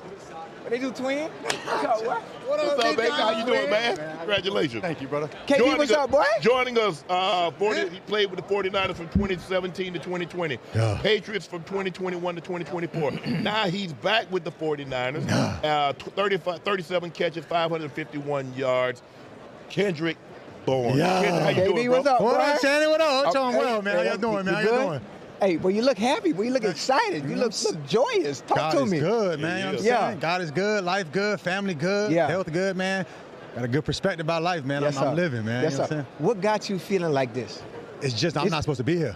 Undrafted, you know what I'm saying? Come on now, talk your talk. Get a little contract. Take your time. I got released this year, but adversity help you grow. Yes, sir. You know what I'm saying? How you look at it. And I'm on that wave, man, building my own brand, building stuff that I want to, you know what I'm saying? But using football as a platform. Yeah. And so I got something to look forward to. I'm inspired by y'all, man. You know what I'm saying? Nightcap, things y'all doing. Yes, sir. It's inspiring, bro, after the game. How do you do that, though? Because one of the things you just said, you got released. You know what that does to you? Mentally. Mentally, that can crush you. Come on. Most people are not able to come back from something like that happening. What do you account or what do you attest to you being able to overcome that and still go forward? It's never too high, never too low. Yes, sir. So, you know what I'm saying? You're going to be at the bottom sometimes. You're going to be at the peak. Come on now. How do I stay level, bro? When I'm down, up? Am I who I say I am when I'm up or down? And that mentality, bro, has gotten me through. So even when I'm losing, bro, I'm always happy, smiling, because I know life good, life bigger than just football and you know what I'm saying, that we look at. So that perspective has helped me get this far, man. I like it. Yes, sir. There was reports that you really didn't want to leave New England, but hey, they wanted to move in a different direction, and you go back to the 49ers where it originally started. What was your expectations when you got back to the 49ers, considering now they let Debo go, Brandon Ayuk situation was what it was, but really they didn't they had a whole lot of number one receivers. So you had Pearsall, you had Jawan Jennings, they re-signed DeMarcus Robinson. So what was your expectations when you went back to the 49ers? What were you expecting from Kendrick Bourne? That's a great question, man. And it's just God's story too. Like him bringing me home, like you saying. Of course, I want to play in the Super Bowl. Like you know what I'm saying? I'd be lying if I did. Right, like I want to play, but God's story different. So going back home, connecting with Mac Jones, being connected to the Patriots in that space, and then us balling our opportunity. I didn't know what to expect, but having that right perspective, you know what I'm saying? Thinking with the glass half full, not like, well, I ain't gonna go out there and play. They got this and that. So just having my mind in the right space, man, it allowed me to maximize my opportunity. And I'm right here right now. Even on like social media, the story was great. So monetizing that story, being home, just helped me be where I'm at right now. What's the difference culturally, being that you've been in both places? You've been over there with the Patriots, been over there with the 49ers. From a cultural difference, do they differ much, being that the both entities have always had success? Nah, dog. The Patriots different. Yeah. they doing things different. Boy, you go over there? Ocho, no. Yeah. No, it's serious, bro. So just more militant, more blue collar, and then Shanahan chill. It's football all the time.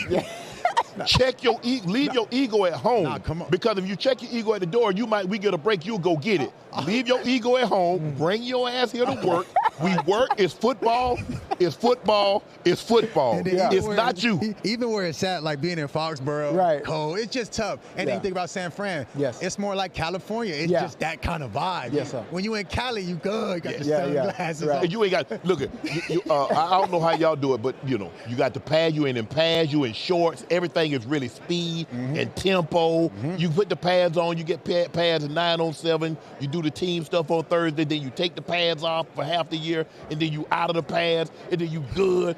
Shanahan, they treat you what you need on the road. You get the smoothie. Hey, you want to watch a fight on the road. I mean, look, I know Kyle. Kyle was a little kid when I was playing for his dad. Crazy. So I know what that system is like.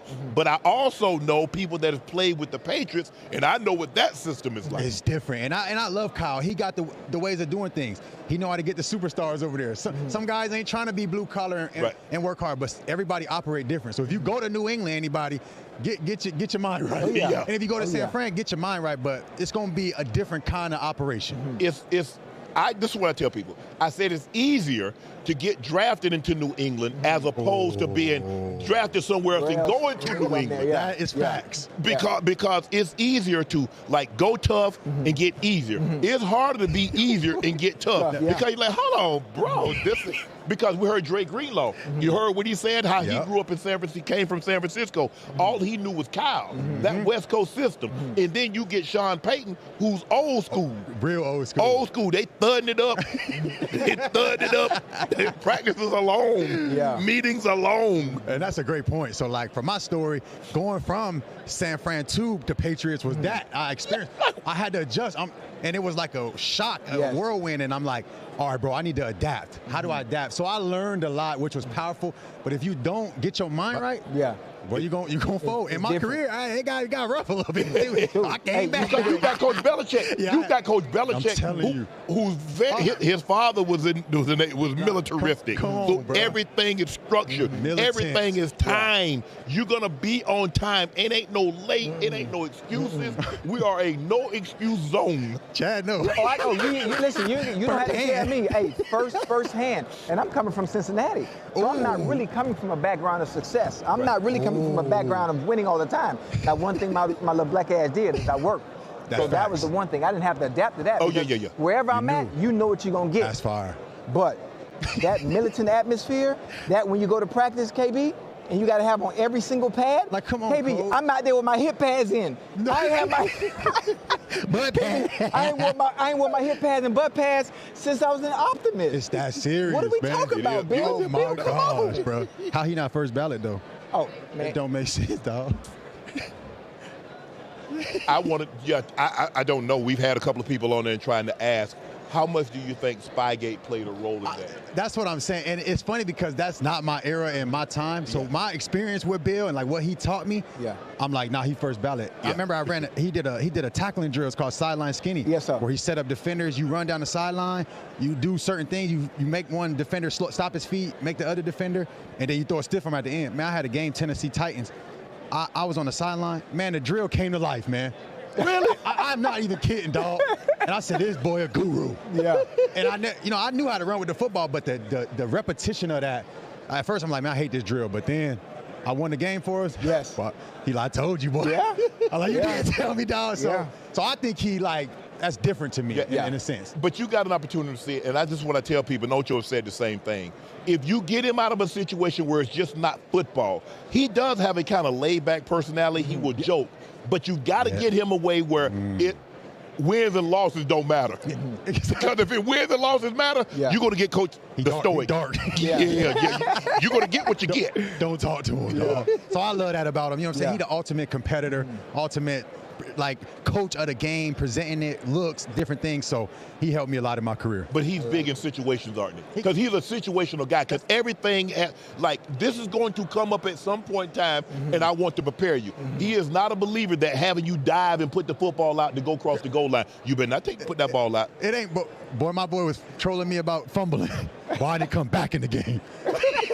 What you say, like trying to dive for he don't play? just fumbling? He don't play. But what you saying, he care that much. You can't get him a possession, turnover.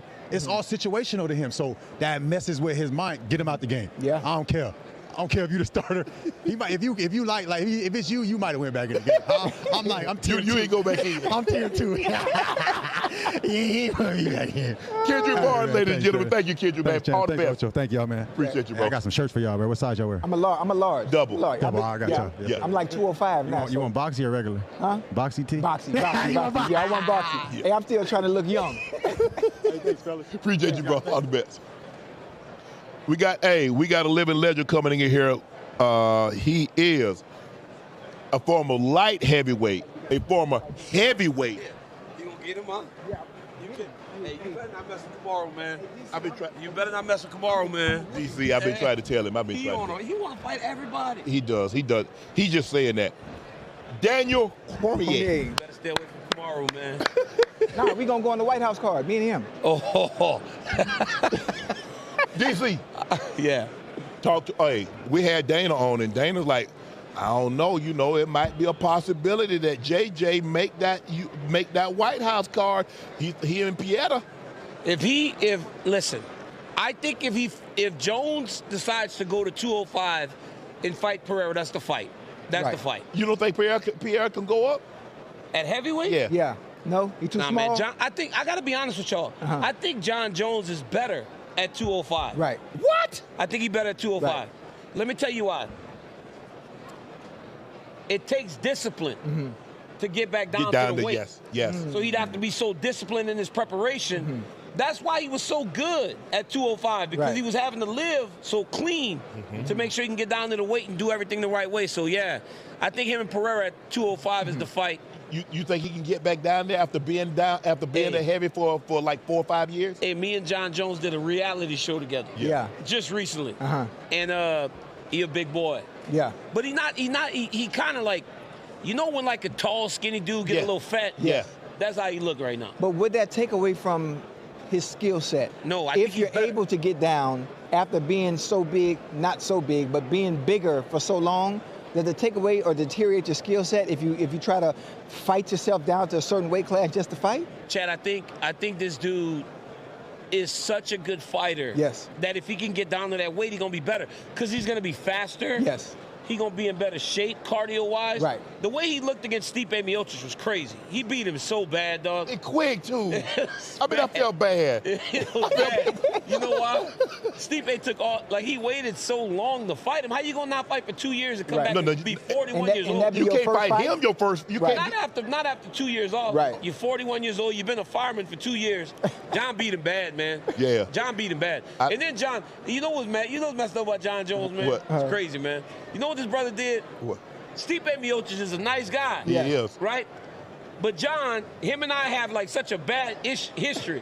So he don't have to search for stuff to make himself mad at me, because I'm constantly on his head. Right. Stipe Miocic and him, they had a press conference. John Jones all of a sudden talk about, and then Stipe said, I'm a bad dad. Stipe looking at him like, I never said that. Stipe looking so surprised, like, I never even said that. But John in his mind trying to make himself mad at Stipe. Right, okay. He want to kick his ass. And so he did. Stipe looking around like, man, I never said nothing about this man's children. What about this new partnership, UFC and Paramount? Now, it's if you have the app, you can watch. I mean, the streaming service, you can watch it. So now you're going to be in millions and millions of homes. You don't have the pay-per-view fight, and I think that's a great thing. I think you're going to be able to reach a larger audience because it's free. Hey, listen, the other day we had the first fight. It's called a numbered event now. They're not pay-per-views. Right. And it was 2 weeks ago. We had Justin Gaethje versus Paddy Pimblett. Yes. Ooh. It was one of the most watched fights in UFC history. Wow. Because it was in so many homes. Yes. You could just download the app. I think it's a big win for the UFC, and I think it puts us in line with so many of the other sports out there in the world. You don't pay to watch NFL games. Nope. You don't pay to watch basketball. Yes. No. Now you don't have to pay that extra money to watch the UFC. Are you surprised at how good Gaethje looked against Paddy? I was not surprised. I was surprised that Paddy didn't try to wrestle him more. Right. Paddy seemed very, very open to standing with Justin, and but that Justin's wasn't trying the to way throw he was hands. going to beat Justin Gaethje. Also, you're not beating Max Holloway. Who? You're not beating Max Holloway. You're not lasting 3 minutes with Max Holloway. I'm sorry, bro. What about Kamara? Max too small. Max too small. Hey, listen. You told him right too, huh? You told him right. You were like, hey man, listen, man, you ain't fighting this dude. You're not gonna train me?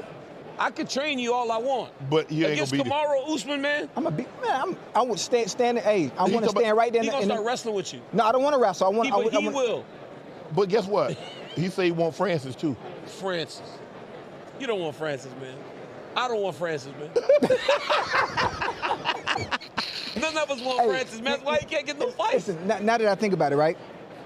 With your extensive knowledge of UFC and where it's going, where it's evolving to, is there a fight that you haven't seen that you would love to see now? That I have to see? That you have to see. There's a couple, right? There's a couple fights that I want to see bad. I honestly, I do want to see Pereira at heavyweight. I would like to see Tom Aspinall fight John Jones. I think after the last time when Tom Aspinall got poked. He didn't look good, though. And John's like, y'all want me to fight that? You know how Johnny is, man. That's what he's thinking. No, he said it because the reality is Tom had this aura of invincibility about him, and then when he was fighting against Cyril Gane, Cyril was fighting much better than people thought. So John like, yo, man, this dude can't fight me. Right. But I think that's a good fight. I think Ilia Topuria and Islam Makhachev would be the fight. That Ilia Topuria is something else, man. Nice. Throw them hands. But you know the Russians, they just try to take you down. They gonna get you down now. They gonna make you tired. He put it on Jack Della Maddalena, didn't he? Yeah. He did. I couldn't believe how easy he handled him. Yeah. He handled him real good. But Ilia Topuria and Islam, because that Ilia can fight, man. That's the fight. That's the fight. Because Ilia said, Paddy, you messed up the biggest payday of your life losing to a 38-year-old. Ilia be knocking dudes out, too. Yeah. Ilia be knocking them out, man. But do you think that'll be a better fight? Because Ilia's not looking to take it to the mat, and Paddy definitely was not looking to take it to the mat, so everybody's just looking to throw Holloway. Is it going to be a situation where they come to the center ring like Gaethje and Holloway and just throw levers? Just go. Justin Gaethje is my friend. I'm going to tell him don't do that with Ilia Topuria, man. You can't do that with him. Yeah. He hit so hard. When him and Charles Oliveira were fighting, yeah. By the time Charles Oliveira hit the ground, he was already sleeping, man. Like Ilia hit him 2 to 3 times on the way down. So, like, before he even hit the ground, Ilia hit him with the right hand. By the time Charles is, like, knocked out and falling backwards, Ilia done hit him with an uppercut. He hit him with another right hand. And then some guys actually, you fall down, they do like that. The referee, like, hey, man, it's over. Ilia jump on you. He hit you with a couple. And he don't care. Let me tell you something, man. When I hit Stipe and he went down, I couldn't hit him again fast enough. I don't know how these dudes got the discipline to not hit him. Cause you in your mind you crazy. Cause you want to make sure he don't get back up. So Shannon, when you fighting another man and he fall, all you want to do is jump on him. Right. I jump on him and hit him. You hit him? I hit him 3 times. Damn. By the time the referee got Where on the ref was at? His head done. When his head hit the mat, I said, oh, he done. At his absolute best, is there anybody in UFC history was a better fighter than John Jones? No. Not even not close. St. Pierre. No. Not Anderson. The truth. Not hey, Demetrius. Hey, let me tell you something. People like to say you be hating on John Jones, man. You can beat you. I said, listen, man, and I told you this whenever I did your podcast. You did. I was so good when he beat me that second time that if he beat me that time, I don't think nobody could beat him. He was so. Plus, he tall. He got long arms. 84-inch reach. Yep. He got good knees. Elbows. Him and I did that thing together, and we were talking about boxing. And he was like, if we boxed, it would be much harder fight. Right. He goes, because I kick Daniel a lot, and I need Daniel a lot. Right. And I think that is why, or a thing that people underestimate about him. I don't think in terms of skills, maybe Khabib was as good, but Conor McGregor was real good whenever he was like on his game, not messing up. Will he ever fight again, you think? Conor? Yeah. You know, that's tell him what you told me on the thing. When somebody make $200, $300 million, he made all that money. It's hard to get up. It's hard to get up. You remember what Marvin Hagler said way back in the day? Right. He said, man, you sleeping on silk sheets. You got to get up and run 6-7 miles every morning. Here's the thing about Conor, though. I always want to ask somebody, like, from not within the UFC, like, do y'all think y'all going to watch him? Because you have seen athletes. Yes. So many. Now, obviously, Conor has started to live the gimmick a little bit. Right? He lives, like Ric Flair said he was living the gimmick. Yes. Conor's living the gimmick a little bit. Do y'all think Conor gonna fight again? Do you think he can pull himself away from all that lifestyle? No. The yachts, the party, and all that stuff and get in camp? DC, he's still a draw. He's a draw. He's still a draw. He's a massive draw. He can fill out any arena wherever he goes. But he hasn't looked good in a. When's the last time he looked good? Aldo? Cowboy Cerrone. When he showed Hold on. DC, even though he hasn't looked good, he's still a draw. People are still going to tune in to watch. Hey, but let me ask you whether this, he wins or loses. Let me ask you this, though. He's selling so many he said it the other day. He goes, my business is pay-per-view.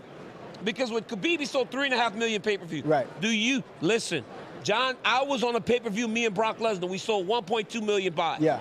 I know what that check looks like. Him and Khabib did 3 times that in terms of just pay-per-view. Right.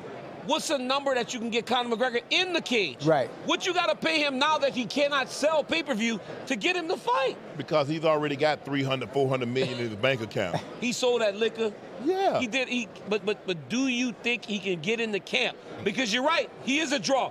I just told y'all at the start of this, we had one of the biggest fights that we ever had in UFC history. Yes. Conor fights is going to double that. Yeah. No. I don't think you can get him back in the. You don't think he back? Nope. Why? Because he got that much money in the train, like you'd have to train to be able to do it. But they got certain fights that you could give him. Didn't Tyson Fury say, I'm retiring? Tyson Fury retired 3 times. 3 times. What made me come out of retirement, DC? I don't know why Tyson Fury keep fighting. But UFC, the big money. But UFC is different than boxing. Boxing, I ain't got to worry about nothing but these. Yep. In the UFC, I got to worry about this, guillotine choke, rear naked choke, triangle choke, arm bar. You're right. I got too many things to worry about. These. You're right. You're right. And when you've made that kind of money, yes. Ocho, you and I, we talk about it all the time. The Peyton Mannings and the Tom Brady's and the guys that's made hundreds of $1 million to still, but all they doing is throwing the football.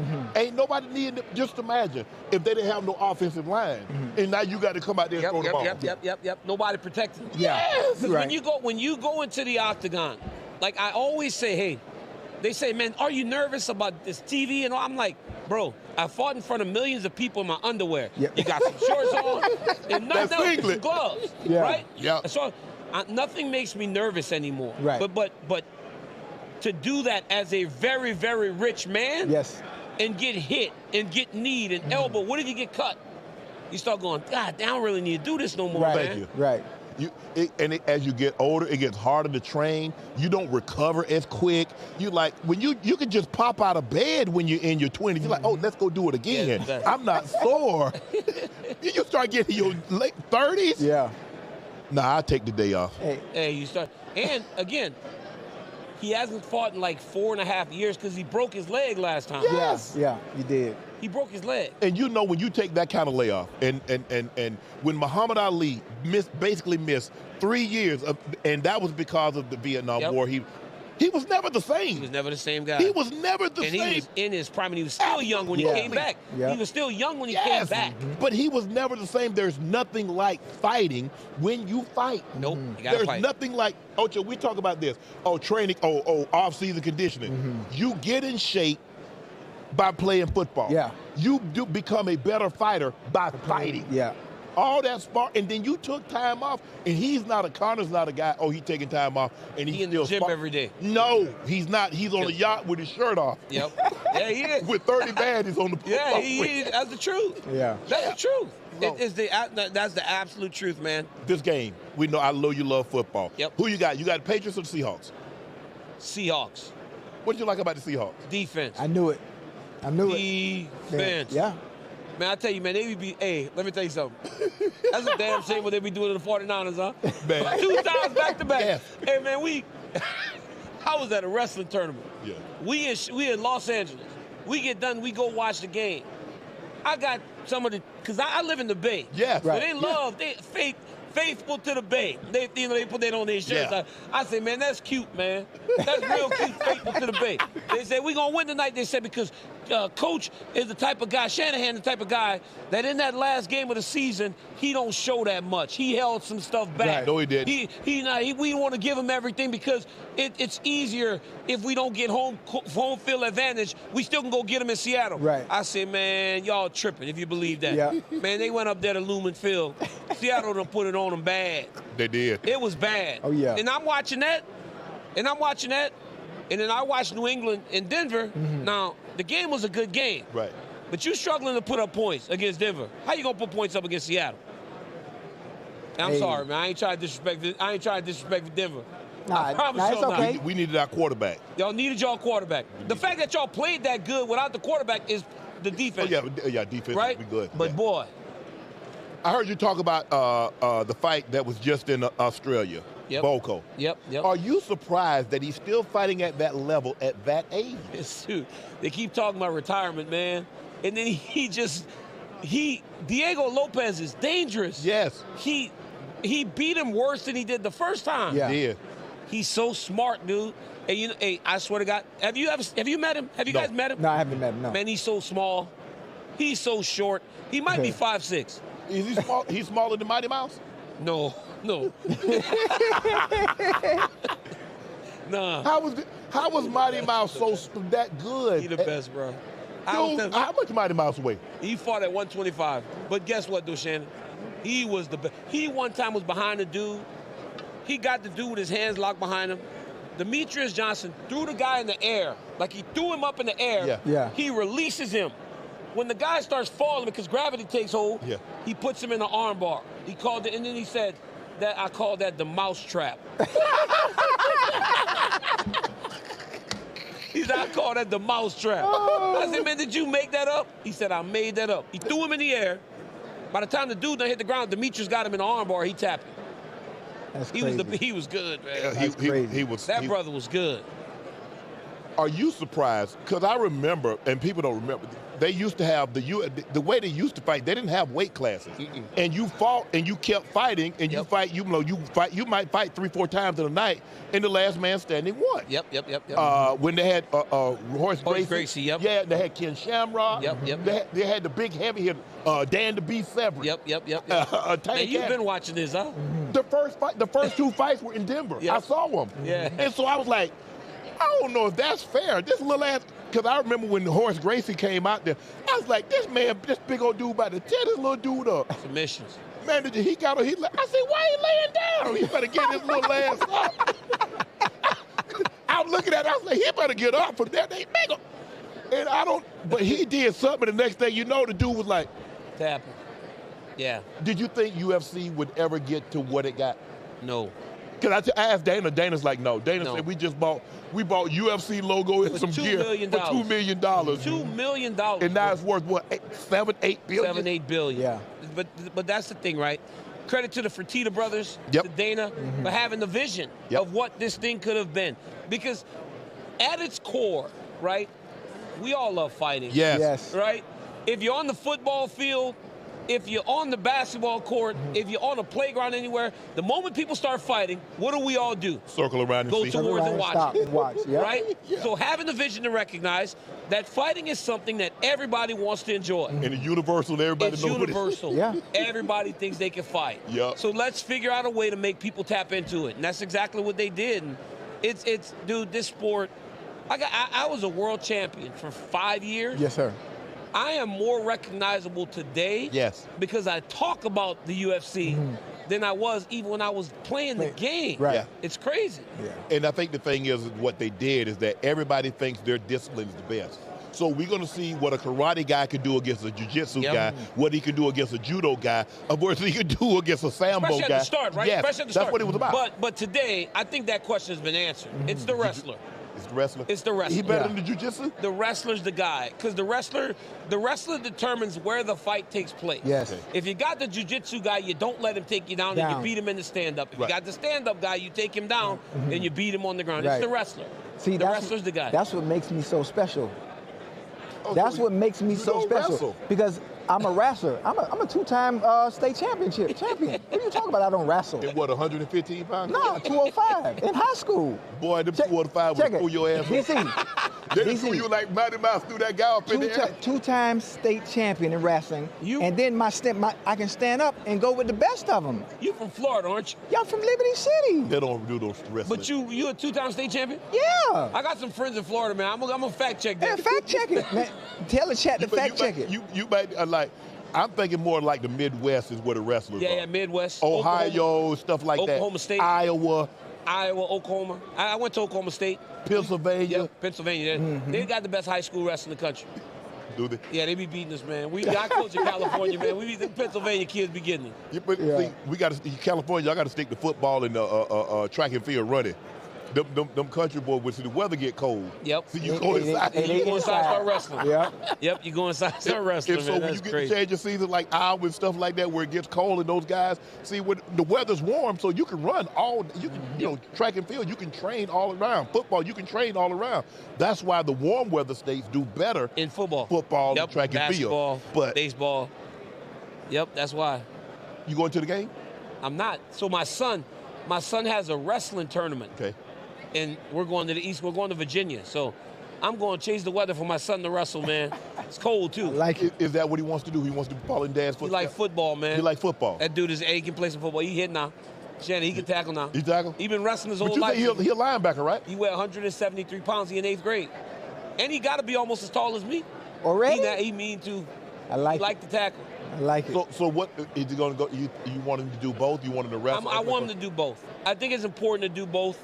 I don't think that you should. I think that in most sports today, kids specialize. I don't. Yes. I think you got to enjoy your life, man. Yeah, Plus, like hey, if it helps with other things. It helps with everything in life. It does. Kids specialize in one sport. Are you one of those parents that pushes and pushes and pushes and pushes? You got to do this. You got to do that.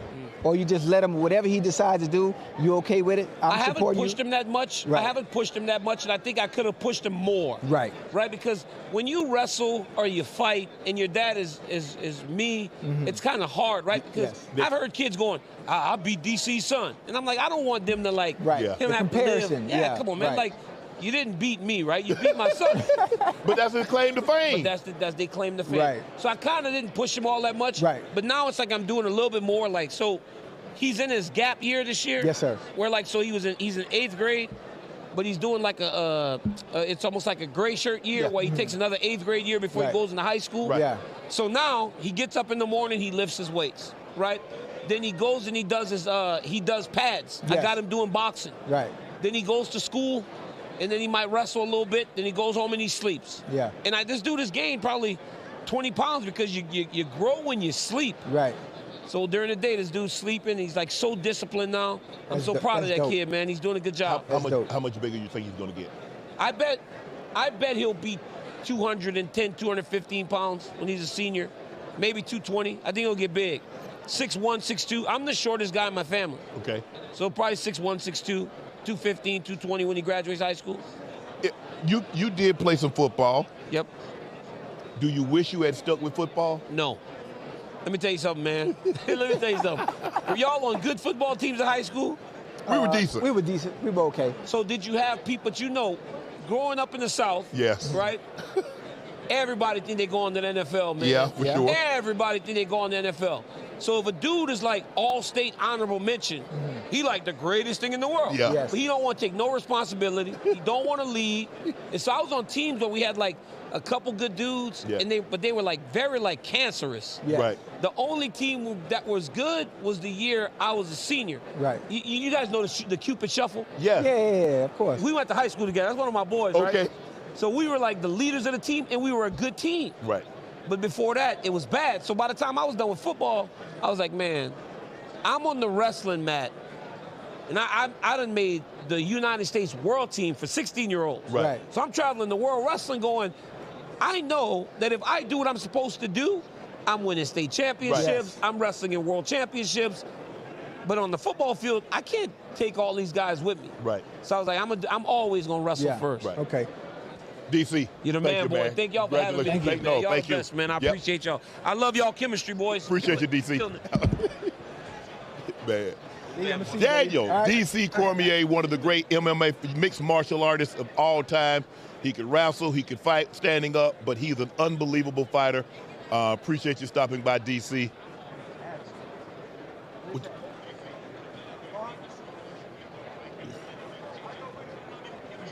We waiting on, go ahead. Right now, that was, nonstop. That was 2 full hours of complete guests, and we're not done. We have another hour left, but it's been some great guys stopping by and sharing their stories from the season. Everybody, I don't know if you guys have noticed, everybody that stopped by has picked the Seattle Seahawks to win this game. There are not a whole lot of people that's giving New England a whole lot of credit, but I think I personally think that's a mistake, because I think New England is a very good football team, and I don't think they're getting the credit they deserve. But everybody, it doesn't matter whether it's Coach Belichick or Vrabel or whomever is there. You hear about the militaristic style, the structure in which the Patriots operate. And I believe there's only one way to do things, and that's the right way. And you have this system in place. Nobody is bigger than the system. Nobody is bigger than the team. And when you get that, you get everybody fall in line. There are no exceptions. You know what the standard is. You know what the expectations are of every individual that comes into this building. And so, therefore, you don't have any problem with that. So I'm very excited about all the guys that we've had come on and share their stories about what happened this season with their team and what could potentially happen in this Super Bowl. But it's been an unbelievable morning for us. Just getting started for me. I'm taping an episode of Club Shay Shay at 3 o'clock, so I'm going to run back to the hotel, grab something to eat, lay down for a quick second, and then off to tape Club Shay Shay, and then I got my LaPortier party tonight starting at 8 o'clock, and then tomorrow is the busy day for us because we're right back here at Nightcap Radio Row and the live show tomorrow night. So we got a busy, have a busy next, 36 hours or so, but this is what you sign up for. This is why you do all this, because you really, really appreciate and love what you do. But, Chad, we want to thank you guys for joining us for Nightcap Radio Row. All the guests that's come on: Kendrick, Bourne, Daniel Cormier, Romeo, Doubs. We were supposed to have Ashton Genty and Jordan Poyer. Kamari Lassiter came on. Jay Glazer came on. Tyquon Thornton came on. Fred Warner and Romeo Doubs. So we've had basically 2 hours, a steady stream of guys coming on, talking about their season, talking about what they need to do in order to make sure their team is in this situation next year. And some even like, you know what, Seattle, they're good at all three. They're good at every level on both sides of the football. They're a physical team. They get after the quarterback. They can run the football. They can throw it. We know with JSN, Raheed Shaheed, and Sam Darnold. So everybody that we've picked. Okay. They just expect the Seattle to win this ball game, and I felt that kind of way the last time situation Seattle and the Patriots, when Seattle did what they did on the goal line. Still can't explain that, but here we are at Radio Row. It's great to see people. I've seen a lot of people walk by, throwing my hands up. So when you see me do this from time to time, there's somebody walking by. I recognize them. They recognize me, and it's basically, hey, how you doing? I'm busy right now. I'll catch you on my way out. But again, thank you, Chad, for joining us. This is what makes it so special, is that we do this, and you guys that have been supporting us from the very jump, and I cannot thank you enough. I'm trying to think. Who's our Ash? Who we got coming up next? Okay, our next guest is going to be the running back, number 20, the number 6 pick in the 2025 draft for the Las Vegas Raiders. He had 975 rush yards, 5 touchdowns, caught for another 346 yards and 5 touchdowns. Ashton Jeanty is going to be joining us shortly. He's wrapping up an interview across the hall, and he'll be joining us shortly. Ocho had to go to only a 75, 80-year-old person has a weaker bladder than Ocho, but he had to take off and go to the bathroom, but he'll be back shortly. So I'm holding it down in the meantime. Hopefully, guys, you got your tickets for Nightcap live at the Earps Theater tomorrow night, starting at 8 p.m. So if you're in the area, the meet and greet tickets are sold out, but there are a few general admission tickets left.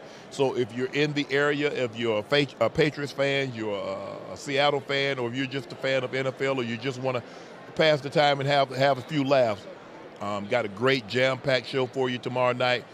Can't wait to get out and see the fans, because you guys make it all worthwhile. So looking forward to seeing you guys, the meet and greet. Looking forward to seeing a lot of people in the building tomorrow night to have some fun. We got, like I said, we got a very, very jam-packed show for you tomorrow night, and looking forward to seeing you guys in attendance. But in the meantime,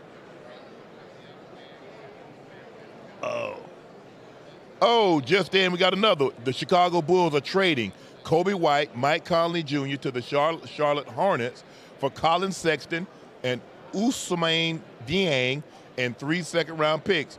Kobe White to the Hornets, Mike Conley to the Hornets, Colin Sexton to the Bulls. Kobe White goes back to North Carolina. You know, remember, he was attended the University of North Carolina, so he's back in the home state where he went to college. Mike Conley came from Minnesota. Most people know him being a Memphis Grizzly.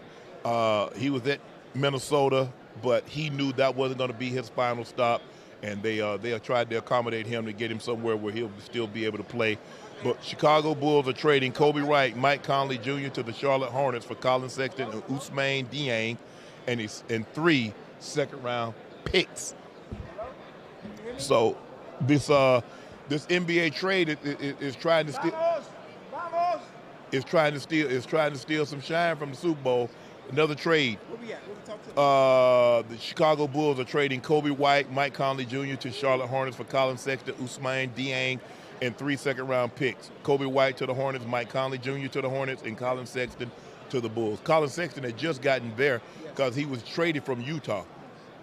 Remember, he started his career at Cleveland, ended up going to Utah in the Donovan Mitchell trade, right? And now he's on the move again. Listen, the NBA is having trades, but they're not the trades that we're waiting for. It hasn't been enough of the big boys to steal the shine away from the Super Bowl. Well, there's not a trade that can happen that can steal the shine from the Super Bowl. I mean, you look, you had James Harden traded, and listen to Brian Windhorst. He says that all the pieces are not coming together for the Giannis trade. Ooh. So basically, you'd probably need, and if you wanted to steal some shine from the Super Bowl, it would have to be a Giannis or a Ja trade. You're going to have to probably get a Steph Curry trade. You're going to have to get a Steph Curry or LeBron James trade, right? To summons up something that could possibly steal some of the thunder. You mentioned Harden, but Harden is moved so many times. Him being traded is like, okay, yeah, he's just being traded again. Right. So we're used to that. But a Giannis or Ja, that'd be, or LeBron. Yes. Even though if he was to veto his trade clause, behind closed doors, and all of a sudden we see a move with him, today, that would take much of the shine away from. I think the thing is that with Harden is that I don't know. Look, you hear the reports he wanted a 2-year extension at $40+ million a year, and that's not kind of the direction that the Clippers are wanting to go in. They want to have cap space for 2027 when some of these guys are going to be available. So we really don't know kind of the direction, what's true or not true.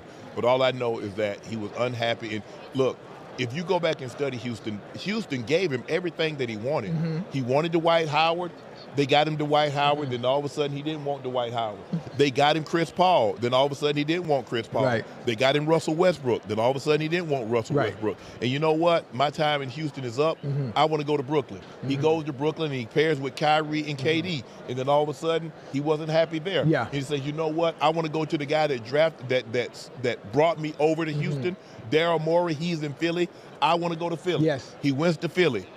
And then he goes to Philly, and he's paired with Joel Embiid, and we know Joel Embiid, his injury history. We'll talk about that another date and time. James Harden is one of those. And James Harden. When things ain't going right, he gonna move. Maybe he the one that's the reason why it's not going right. You notice all the teams that he's been on that's not been going right? You think with a player his magnitude, if you walk into as great as he is, if every room that you walk into and it smells, it might be you to Dookie. I'm just saying that might be you to Dookie. So with that being said, because think about it, Ocho, everywhere he's been, they've given him everything that he's wanted. Right. He had a guy with Joel Embiid that won the MVP. And he's like, well, you know, I don't really get to do my thing. Bro, you got the ball. In your hands, yeah. You got the ball. Right. And look, I get it. I mean, he's like, look, I still got a little leverage, and I'm gonna try to swing this hammer while I still have it. Is this his last stop, you think? No, I don't think it's gonna be his last stop. And that's gonna be exciting for Cleveland, though. That's gonna be exciting. I like it. I mean, normally you don't. Who gonna have the ball? Harden. Well, I think it's going to be him and Mitchell because Donovan Mitchell works best with the ball in his hand. See, that's the problem. So you got two of the same players almost. You got two scorers. You got two players that need the ball in their hands to be able to facilitate. Can Donovan Mitchell play off the ball? Can James Harden play? I don't even see James Harden playing off the ball. They can, but they're most effective with the ball in their hand. Okay. Yeah. Can't. No, there's no such thing as can at that level of player, but they're most effective with the ball in their hand. And you don't normally see guys that say, you know what, I want to go to Cleveland. Normally, most people are trying to get out of Cleveland. Yeah. Nobody's trying to go into Cleveland. You think Brother Garland is happy with his move to L.A.? Darius, no? Yes? Probably not. I don't think in either situation they were close to winning a championship. It's still L.A. though. Yeah, L.A. Yeah, them high-ass taxes. Everything that comes along with being in L.A. Yeah. Right. But look, he's in a very similar situation. I mean, look, Kawhi doesn't have the ball in his hands nearly as much as Donovan does, but it's still Kawhi's team. Yes. I mean, Kawhi's playing unbelievable. He's averaging a career high, shooting almost 50% from the floor. He's shooting 40% from the three, 90% from the free throw line. So he's having an unbelievable season after missing a couple of games to start the season. He's playing extremely well. He's, as he said, he's healthy. And when he's healthy, he's one of the best players in the NBA. Absolutely. Now, he's not the two-way player that he once was. Injuries have robbed him of that. But as an offensive player, his mid-range game, his ability to put the ball on the floor and still get to his spot and do what he needs to do, he's still an exemplary, exceptional player. Yeah. It's just the injuries, for some unforeseen reason, he's not been able to shake that injury bug. But so far this year, he's played extremely well. Let me text Pat Riley and see how far along we are. I don't know how far along you guys are. I know. How much? What time is the deadline? It's tomorrow. No, I thought it was the 5th. Oh, the 5th. Okay. Yeah. Trey let down is 4 Eastern tomorrow. Okay. Remember what I said on this show many times when we talked about basketball. I told you it was either Giannis or Owen Ja. Hell, it might be even both of them. You never know. Well, you saw Memphis. They're in complete rebuild. They traded Desmond Bain in the offseason. They just traded Jaren Jackson III to Utah. And so could there be a situation where they go ahead and move Ja also? Yeah. Absolutely. Oh, yeah. But I just think the thing is, I mean, they're in complete rebuild. Yeah. They've torn this thing down. Yeah. That's basically what they've done. Yep. And they got a lot of draft compensation coming in the years to come. I think they got 3 or 4 first-round picks for Bain from Orlando. Right. I think they picked up a couple of first-round picks and a couple of pick swaps for Jaren Jackson. And obviously, if you trade Ja, you're going to get more first-round picks. Oh, yeah. So they are in complete rebuild. This is going to be a very, very different team. If not by the trade deadline, there's a great chance it'll be a very different team in the offseason.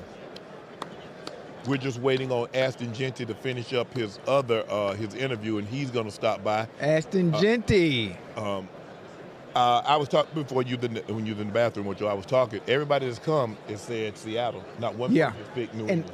And I think that might be a mistake, Ocho. You think so? New England's better than people think. I think. Listen, we know how good they are. I just saw Drake May throw for 86 yards in a win. Yeah. In a snowstorm. I saw that. But I think people are picking Seattle, which I did as well. I love the Patriots. I love what they're doing. I love what Drake May has done. I love what Mike Vrabel has done culturally and keeping that Patriot way system and the way they conduct business alive.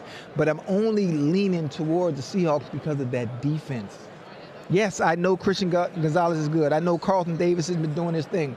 Collectively as a whole, at all three levels, the Seahawks are the better team defensively. Yes. That's the only reason I'm leaning towards them. And then, hell, we see what Sam Darnold are we going to get? Can we get a Sam Darnold? If he takes care of the football, they win. If he turns the ball over, they lose it. Exactly.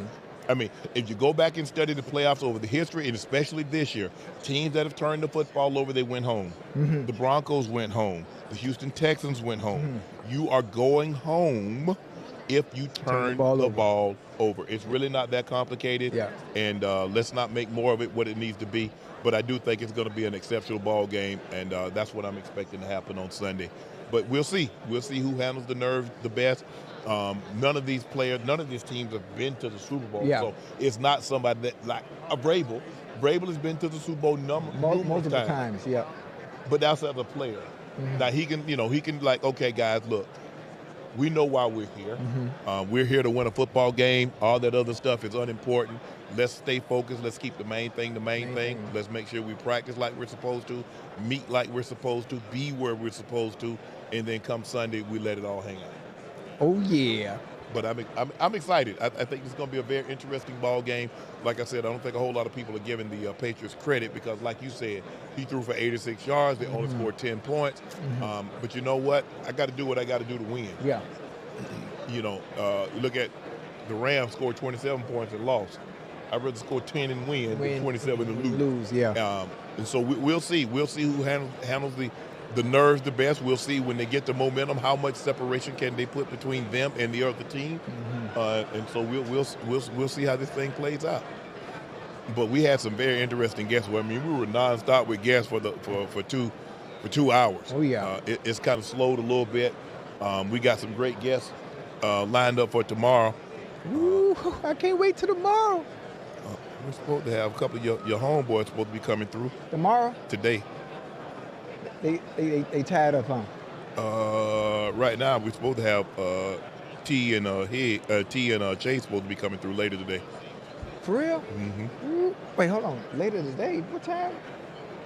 Well, they're supposed to come, before we get off there at 1. At 1? Okay. Yeah. They in the building? Cause I can get them to get up. I don't know, but that was on our itinerary. Right. I don't know where they are currently. I don't know if they have prior engagements or they were just coming over here. No. But normally the only engagement. But you know how this thing works. Yeah, you're here sponsored and you come by and you try to pitch their products. Fred Warner was here with Experian and guys that do it Frito-Lay or they be with Coca-Cola. They deal with all these other things and they come tell us about what they're doing. So is that AG? Where? Right there. No. No, that ain't AG. That's a, huh? Okay. No, that was a Clarence Hill Jr. Oh, Dallas. Yeah. Okay. Yeah, that's who that was. Okay. They here? Where? They're coming on their way over here now. So. Hey, chat. We got the 2 best receivers in the NFL. They coming, and I'm excited.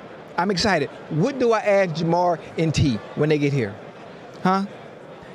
I got my chat right here in front of me, so you can ask me, what do I ask Jamar and T that I haven't already said, that I haven't already asked? What would you like me to ask? I'm just curious. I'm so excited. And I can get an autograph. I can get a picture. Oh, look at Poyer. Yep, joining us now is Bill Safety. He started his career with the Philadelphia Eagles in 20. What's up, bro? How you doing, man? What's up, boy? He started his career in 2013 with the Philadelphia Eagles, and then he spent 2013 to 2016 with the Cleveland Browns. And then he goes to the Buffalo Bills from 2017 to 2023. And he spends 1 year in Miami, and now he's back with the Buffalo Bills, signed late August, activated week 6. You're back home.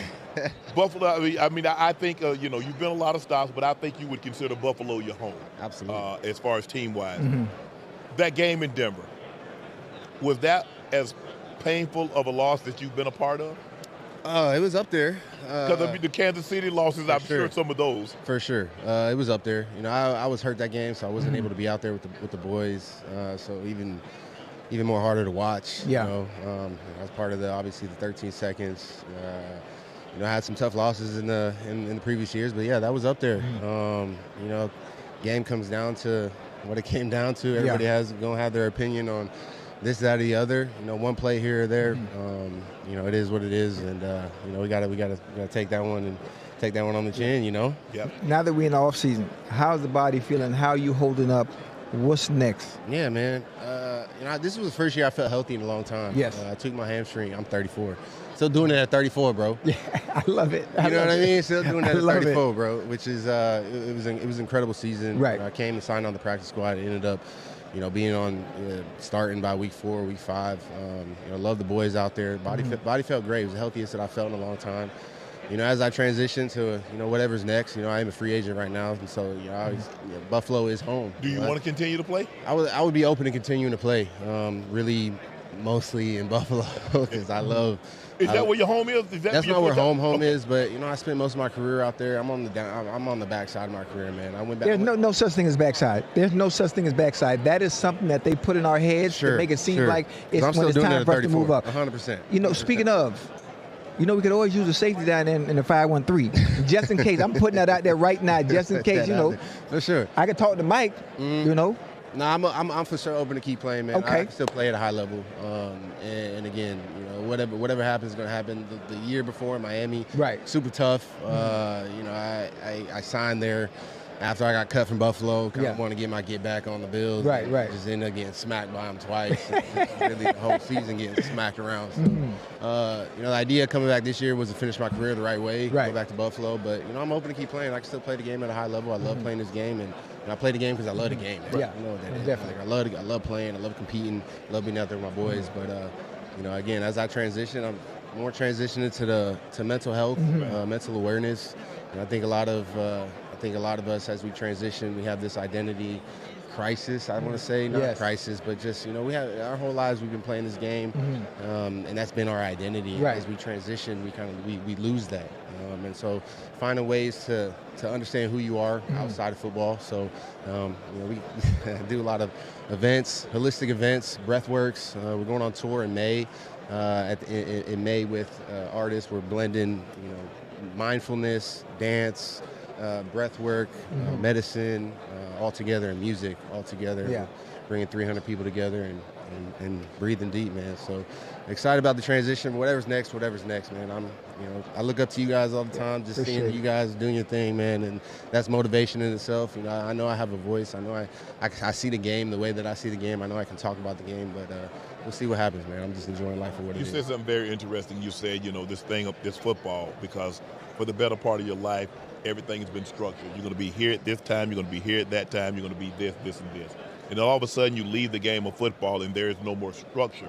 Because now, I don't have meetings at 10 o'clock in the morning. I don't have practice at this time, and I don't have a game, and I don't have this, and I don't have that.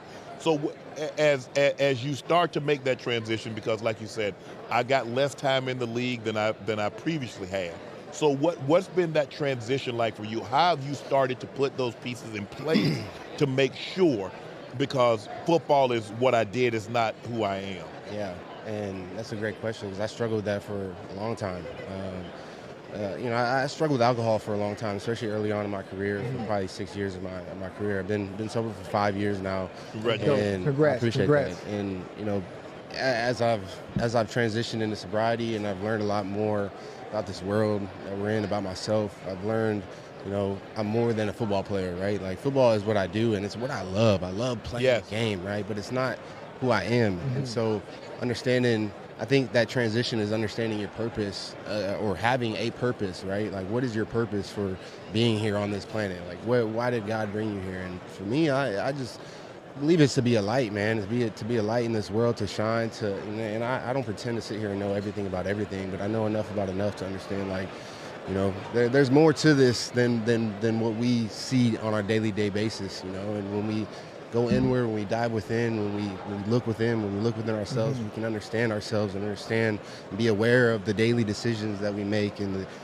those decisions and the consequences that come from those decisions. And, you know, it's an awareness, right? It's an awareness. It's the same thing, like, you know, what is pressure, right? Like, in 4th and 4, gotta have it. What is pressure? Pressure, you're in a situation, and pressure is you have expectations that the situation should be this, and so you're thinking outside of the now moment, right? Like the moment is now. There is no such thing as pressure because it's only now. And so when you can, you know, we train our bodies all year long, right? We train to go out there and perform on Sunday, to be at our best. Our brain is a muscle too, and so I believe that, especially as younger athletes, we have the ability to train our brain to go within and to learn about pressure, learn about why you feel the way you feel in certain situations, your emotions, learn how to control your emotions, to have awareness of your emotions. You know, why does this piss me off? Why does this, you know, why does this tick me off? Why does she always come in with bad attitude? And, you know, you can then shift your energy, right, and put more authenticity and more love into the world, and you see how the universe starts to work. I mean, we can sit here all day and talk about the laws of the universe and you know, all the spirituality stuff, but I say all that to say, you know, we are all more than athletes. You know, we are all more, and we are all one. We are all connected beyond what you could even fathom, and I think it's all important for us to continue to share our light, just like you guys are doing. You know, sharing your light, being who you are, and not being afraid of that. And that's as I transition. That's what I'm going to continue to keep doing. You understand this league is a quarterback-driven league, and you played with one of the better quarterbacks. But the expectations are, the greater the player, the more expectations are placed. Be it fair or unfairly, that is just the way it is. Because we know that this is why they make the most money. This is why they get the most endorsements. That's why their face are plastered all over everything. Do you think Josh, in this situation, does he understand the magnitude and the gravity of what's in store and what's been placed on him? Absolutely. I mean, he's face of the franchise. He's face of the NFL. You know, but he's still Josh. You know, he's still in the building. You know, being himself.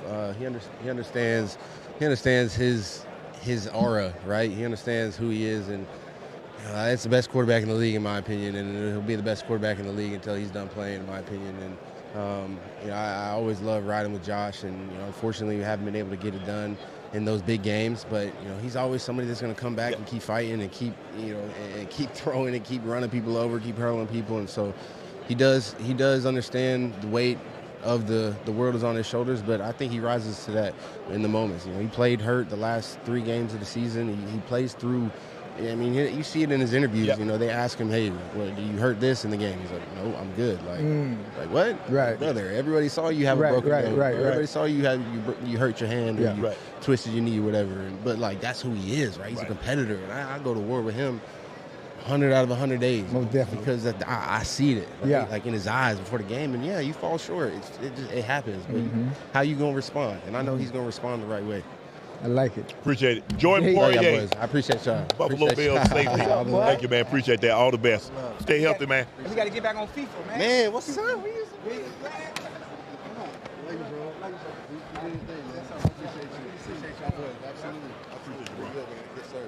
Come on in here. We got the guys coming in here. We got Jamar. Good. Good. What's up, baby? You good? Chilling. T, what's up, bro? You good? Yeah, you know, I get this thing, you know. I got tired of looking young. I would look a little older, look my age. No, he can't grow one. It won't lock in. Hobbs, what's up, Hobbs? I fucking love you. Rob! Huh? Oh, yeah. Bet I know this dude a long time. What's up, Rob? You good? Good to see you, bro. All right, joining us now, two of the best receivers in the NFL. No. Joining us right now, the best receivers in the NFL. Okay. 1A, 1B, the greatest receivers in the NFL. Matter of fact, Jamar Chase, T. Higgins, they need no introduction, but I'm going to introduce them anyway. Jamar had 125 catches, 1,412 yards, 8 touchdowns. T had 59 catches, 846, and 11 touchdowns. But unfortunately, that was not enough because Joe got hurt, and they ended up going 6-11, third in the AFC. I'm gonna start with you, Chase. Bro, you know you've been in this situation before. Not here, but you've been in the Super Bowl. You know what it takes. And once you get that taste in your mouth, it's kind of like a dog once he bites somebody. You got to be very, very careful because he wants to continuously bite. Once you got that feeling, what is it going to take for this to be a normal occurrence where you guys really compete for a championship year after year? Yeah, everybody knows the term defense win championship, and we got to start that first. First things first, we got to work on that. And then we can worry about the offensive side. We got the weapons for that. We've been having the weapons, but by far, everybody knows we got to get that defense right to get back here. T, I got a question. Put your GM hat on. You're the GM. You're Mike Brown. You're Katie. You're Duke. Any of those people that are in positions of power that can make the changes necessary to make sure we get the opportunities to always be in contention. Not the AFC North. I'm talking about throughout the entirety of the league and being in the postseason. What changes do you think need to be made? Keep it PC. But just if you were in that position, what do you think needs to happen? I feel like I would go and get somebody on the interior D-line. Yes. Max Crosby. Jeffrey Simmons.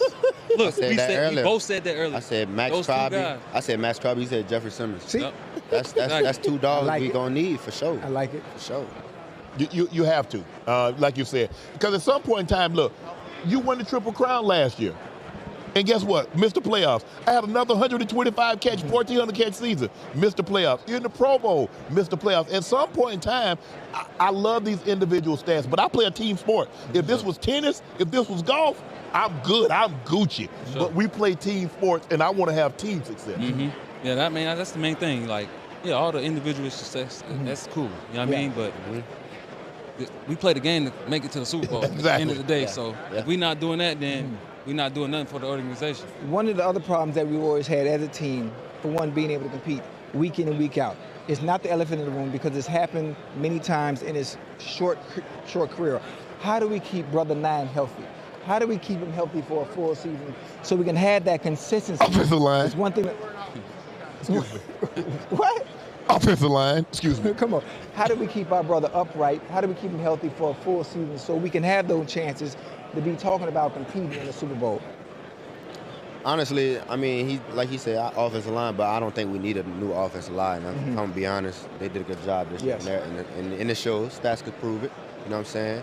So I feel like the biggest thing, that's more of an off-the-field thing. I'm not saying he don't take care of his body, but that do come in him to play. Maybe he got to do more with himself, you know what I'm saying? So that could be a him thing, maybe the eating, you know what I'm saying? So it's a lot of different ways you can look at that on the opinion side, but, at the end of the day, it's really got to be a him thing. He been listening to Ocho talk about eating McDonald's. No, he doesn't listen to me. He don't eat McDonald's. See? He don't. I'm the only one that eat McDonald's in the locker room. I ask him that shit at my locker every morning. See what I'm talking about? Everybody ask you, you want something? You want something? I'll take a McGriddle. See, now you get a better understanding. Those in the chat that are listening, you heard what he eat? You heard what he eat? That's why the success is what it is. You ain't see? You saw the clip? You saw the little clip of Joe in McDonald's? You ain't see that? I did see that. You ain't see it?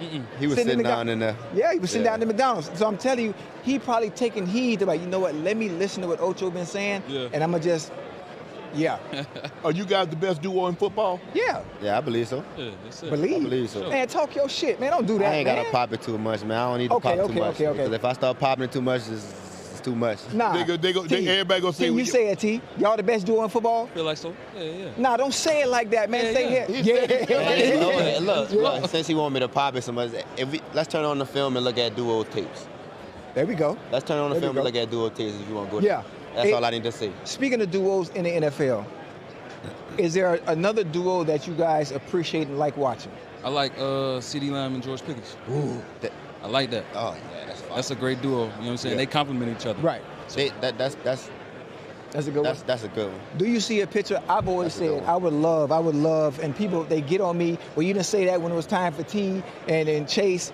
I've been vouching for George Pickens to go somewhere else where he can get his true value and what he's really worth, because I understand how Jerry Jones is going to play when it comes time to pay. And what Pickens, to me, is shown is he can be a true number one, have his own team outside of having to share catches with CeeDee Lamb. What's your thoughts on George Pickens staying in Dallas or going somewhere else where he can have his own team and be the number one? I could see both. You know what I'm saying? I could. You know what I'm saying? Like, he got another guy on the other side that the defense got to focus on. You know what I'm saying? So that open him up, kind of like how we go. You know what I'm saying? But at the same time, dude good enough to go take over a team. You know what I'm saying? So sure. I gotta agree with that though. I feel like,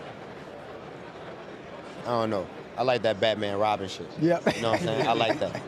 You know what I'm saying? I feel like it's just a lot more production coming out of the duo thing than the single person thing. You know what I'm saying? It's easy to lock your ass down when you by yourself, bro.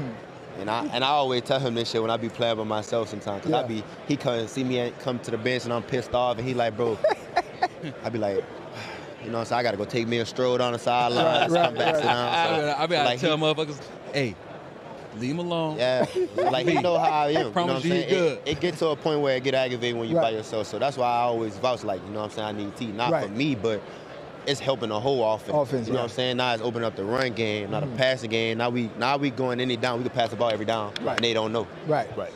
But I think the thing is for me, for George, and because you see a guy at his size, huge catch radius, he can catch the ball in traffic. He's physical. He's great run after the catch. He can take a smoke route and go 80, or he can take it off over the top for 60. But when I look at him, he had to leave Pittsburgh because he had become comfortable. Because he had gotten comfortable doing things his way. So he needed to go somewhere else where they weren't going to accept that. And once he locked in, he's like, well, damn, you mean to tell me I could do this? I got this. I got 1,500 yards in me. Yes. And I also think he was in a better offense. Yes. I'm about to say, I think that's what it more was. You know what I'm saying? I don't think it's him getting used to something, because you could get bored with it over time, but I think also what's around you could make that character. But you can, as a professional, you can never let your circumstances dictate how you play. It was dictating how he played. Yeah, but that I don't think they use it. It's a lot more than that. It's a lot more than that, because everybody got their opinion on what he's doing in that locker room. You know what I'm saying? Don't nobody really know what's going on. At the end of the day, you judging for somebody else, and don't nobody know what he's going through. You know what I'm saying? So you can't really look at that. I just look at him on the tape. I just look at him I mean, he said it. You saw against Detroit on Thanksgiving. He has a tendency to drift. And he's not the first. I don't want people to think, well, I'm saying George Pickens is the first receiver. It happens a lot, because what we would do with our number one receiver, we would get him involved early so we could have him late. Because why am I asking, why am I going to throw Chase the ball? I'm going to go the whole first half, and I am not going to give Chase any catches. Then come fourth quarter, hey, Chase, you ready? No, I ain't ready. I was ready in the first half. T, what do I say when I come back to the sideline sometimes? I'm tired of this superhero shit. Fucking think I'm a superhero. You know what I'm saying? So like some of that happens sometimes. And like you said, you're a fucking pro. Yes. And they gonna expect you to make this shit. They giving you this money, they gonna expect you to make. So what you got to do? Give it to me. If you give it to me early, I ain't saying you got to throw me 15 balls in the first quarter. But I'm saying 3 targets a quarter. That's all you need. Give me an opportunity. I just want to touch the ball. Throw me a smoke. Throw me a slant. Throw me a jailbreak screen. Just give me something. I want to touch the ball. But y'all want me to go. They didn't ask Michael Jordan to wait till the fourth quarter to shoot the ball. Or Kobe. It's different though. We're not about to put basketball and football in the same time. That nigga MJ could pass the ball. He gonna do this in front of. He gonna throw that bit right back. I gotta wait for Joe to hike the ball from the center. I gotta run past 2 defenders, cut this. It's a lot more. But see, they know how to get you the ball. When you go on the sideline and you say leave him alone, he acting up. Zach. So you saying why they gotta wait till that long? Yeah. I understand that. You know what I'm saying? And why I gotta show out? Why y'all make me show myself? Sometimes the game take you away. You know what's funny? I think happens all the time is I think coaches at times they overcomplicate things. Because it's really easy. It's simple. There's a scheme, there are tactics, and if you want to get a player, You want to get a player the ball, you can get a player the ball. You can get him the ball early. Yes. You don't have to get it to him often, but just to get him involved, let T touch it, let Chase touch it. Okay, now I can run my offense. Yes. Now, when the time comes and the defense dictates, okay, now we can get him the ball, then allow the flow of the offense to go through them. Yeah. Hey, they don't throw me the ball the whole first half, and they come the first quarter. Hey, 84, what you like? I would like to get the ball in the first half. That's what I would really like. Now y'all want me to be the offensive coordinator. Yeah. Y'all told me to stay in my place earlier. Now y'all want me to be the offensive coordinator. Yeah. Nah, I'm good. Yeah. Keep doing spreading around. You know, we gonna spread it around, get everybody involved. Go ahead and get everybody involved. I mean, and we got a quarterback that want to spread it around too. You know what I'm saying? So like, that's why me and T get along so much. You know what I'm saying? Because we got a quarterback that's going to spread it around. Right. It's not like we going into the game like it might be a game where we know 100% like motherfucker we feeding T, we featuring the hell out of T. You know what I'm saying? You might know a couple of games. Other than that, we don't have those powers. Yeah. Bro, you're not gonna have it. Chase, you had 23 targets in the game, Chase. But listen, sometimes I don't even know that. I don't know that. Yeah. I told T gotta come to me and be like, bro. Flacco game. Yeah, bro. He be coming to me like, bro, you know you got 15 targets? And I'm like, huh? Like, you know, I just found out how to work the iPad on the iPad. Look at the stats and shit. I be looking at that shit. Nah, so I just found that out, and he be telling me, nah, I don't never know until you tell me. Right. So tell us, you got a podcast now, right? Yeah. So tell us about the podcast. What you talking about? Yeah, so I got a podcast called Chasing No One with Overtime, and I got T helping me star in it, so I'm going to get in a little bit of that, you know what I'm saying, try to get y'all on. You know, we have some topics about that, so I like it. I'm going to try to be in every bit of a topic as I can. Right. So is this going to be year round? Is it going to be an off-season thing? How you approach it? I want to do it in season, for real. That's the biggest thing. Right. You know what I'm saying? I want to try to give one episode during the week. Okay. You know what I'm saying? That's not bad. But I'm not going to push it. Tuesdays. Bingo. Well, you know what? Yeah. I got to schedule out. That's my goal, though. Right. To get it during the season, because that's more of like, now they see how I'm thinking during the season. Yes. You know what I'm saying? What I got to say about the games, you know what I'm saying? And a lot of questions going to be about what's coming up for my game, which I'm going to try not to answer. Right. But that's the part that I want to show the fans, you know what I'm saying? Also from T. Is it going to be live or is it going to be taped? It's some live, some tape. You know what I'm saying? Sometimes I'm going to try to stream from Twitch. Right now I'm live on Twitch, so I'm doing that to help it out, so it's going to be combined with Overtime. Right. So is it just going to be about that, or are you going to let them see your day? Are you going to let them see your day-to-day life? Okay, guys, we're going to work out. Here I'm going to eat. Here I am, T and I, Chase and I, T and I. We playing games. We playing FIFA. We playing Madden. Yeah. So my Twitch is really for like day in the life of behind the scenes. You know what I'm saying? Okay. So the camera follow me everywhere. Okay. And then the podcast is like me talking about your football life. You know what I'm saying? And now they see in two it. different perspectives. Yeah. And also I also do a YouTube channel too. I got a YouTube where I drop videos. T has one too. So, you know, I just showing off, you know, behind the scenes of a lifestyle, of an everyday lifestyle. Right. Because a lot of people want to know and ask questions about stuff like that. Right. I like it. How did you guys become so close? Because it seems like you guys are like you guys are almost like brothers. I mean, you guys are like really close. Y'all do a lot of things together. I see you guys in Miami. I think y'all got cars. Y'all somebody got a McLaren, somebody got a Lambo, and then you know you guys. I mean, how did you guys become so close? I feel like, you know, that first year. Yeah. You know what I'm saying? Preseason, he come in, you know what I'm saying, he took a year off, he dropping balls. I go to the receiver coach, I'm like, Troy, man, I don't know, man. I don't know about this kid, you know what I mean? But then, man, you know, just working together, man. Every seeing each other every day, you know what I'm saying? The bond just got closer and closer. And it was just a no-brainer. Hey, the off season is here now. Obviously, what are you guys doing this off season away from the game of football? Me, you know what I'm saying? I'm down in Florida enjoying the weather, man. I'm trying to stay away from the cold. Oh, so you down the street. Stay with the cold, but it was 40 degrees the other day. I was here. What you doing? What you doing this off season? Before you get back in the groove of working out. Really, I'm just, you know, I got the podcast going. I'm trying to do the Twitch. I'm trying to do a little more off the field stuff. Trying to get my off the field stuff going for me. Trying to build your brand. Yeah, building the brand up. So that's the biggest thing I want to do first, and then. You know, I'm into the fashion stuff, so I'm gonna try to go to like Paris and Milan for the fashion world. You want to do a fashion line, or you just like I mean, is that something you're interested in? I mean, open that door. Since you want to say that, Fabletics. Yes. You know what I'm saying? I'm with Fabletics. You know what I'm saying? This is my thing. So I'm coming out with right now I already have a drop right now for the 2026 year. I already dropped the line. Okay. And then I'm going to drop another line after that in 2027. Try to come a little more cozier, fit a little more swag style with it. Right. So Can I get a package? Yeah, I'm dibbling and dabbling a lot right now. I'm trying to all that. Can I get a package? I got you. You know, I'm in the fashion too. That's easy. Just send me the sizes and where it's going. I'm a large. What is it about fashion? Because you see a lot of NFL players. It wasn't like that when I played. Was it? Guys come with coveralls, blue, it came with flip-flops and everything. And you see guys now a little bit more fashion forward. They're wearing more of the designer. They're more focused and more conscious of their looks. What do you think, what contributed to that, and why is that important to you two?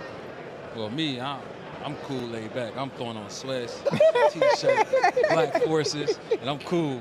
You know what I mean? But I dibble and dab a little bit in fashion. I don't really take it too serious. You take it serious? Yeah, I take it. You take it very serious. Yeah, I take it serious. Like he said, I could mix it up. Like, the thing about me, like, I don't care about being judged if I'm coming in like real like baggy jeans. You know what I'm saying? Oversized stuff like that. Because I know it's really the appearance and how I am as a person that's what's gonna give off. Right. You know what I'm saying? Right. And my clothes just make me feel better about my character when I'm talking at the end of the day. Right. And that's what's gonna give me that edge on my swag, on how confident I am when I walk into an office and I'm talking about Fabletics. You know what I'm saying? That's just how my mind gonna work about it. And over time, I just got around more fashion world and just how it works, I just started to like it over time, you know what I'm saying? And I started at a young age stealing my brother's clothes out his closet and making my own swag with it, you know what I'm saying? So I've always been a clothes head. It's just now that I've had more access to it, I can do what I want. And plus the thing is, you the right side. See a big old N-word like me? I'm sorry, Mr. See, that's the thing with me too, man. I might go shopping for some pants. Right. I might think the pants look crazy, but then I try them on, they coming up here. I'm not trying to wear no high waters. Right. That's the thing about y'all. Y'all got the custom stuff. That's the best thing. Nah, it ain't the best thing. Nah, I want to go get it up. Oh, I like this. Off the rack. Exactly. Right off the rack.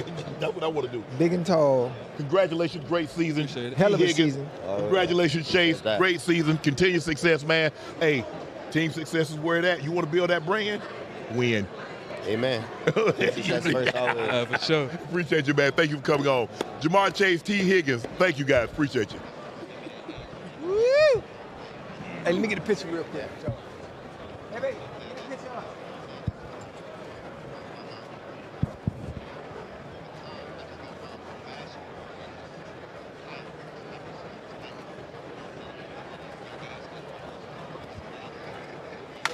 Hey, shit. You know you ain't had to say that about me spitting on that nigga. I'm gonna let you have it. I ain't gonna lie. I ain't gonna let you sit the cake. You ain't gonna talk about me like that. Now I got good character. I'm not looking about you.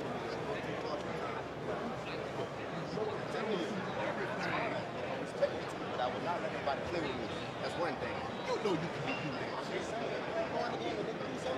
Grab these bars, do something washing. What you gonna do? You gonna do I did that. You have to do it. I did. I want to do it. That's what happened. You can't take it out. It's how you want it. But you don't give up 200, 300 out of half of it. Sometimes you gotta lose money to make money.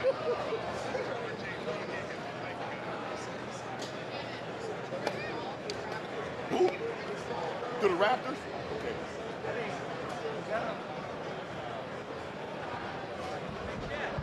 We got another breaking story. Chris Paul to the Raptors. Ever since he had gotten released by the Clippers, he was looking to join on some team. Some thought he might join the Houston Rockets because they're in need of a point guard.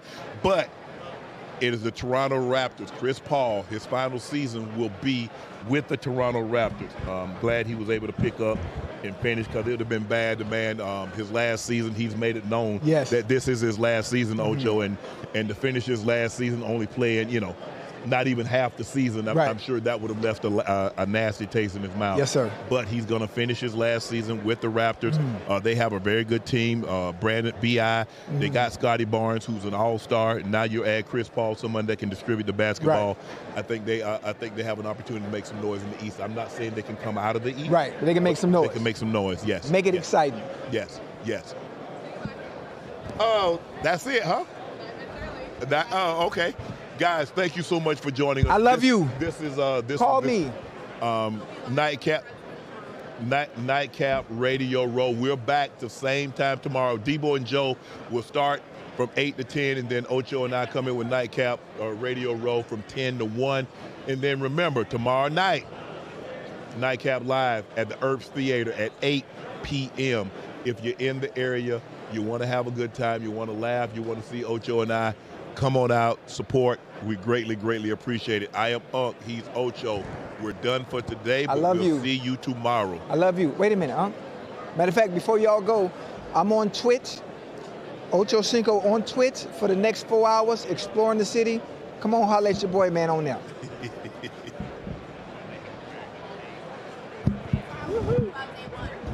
Huh? Day one was awesome. I feel great. I feel great. We had a lot. I mean, the first 2 hours was extremely, back and forth. We had a lot of guys come through, and we greatly, greatly appreciate that. They understand what Nightcap is. They understand. They want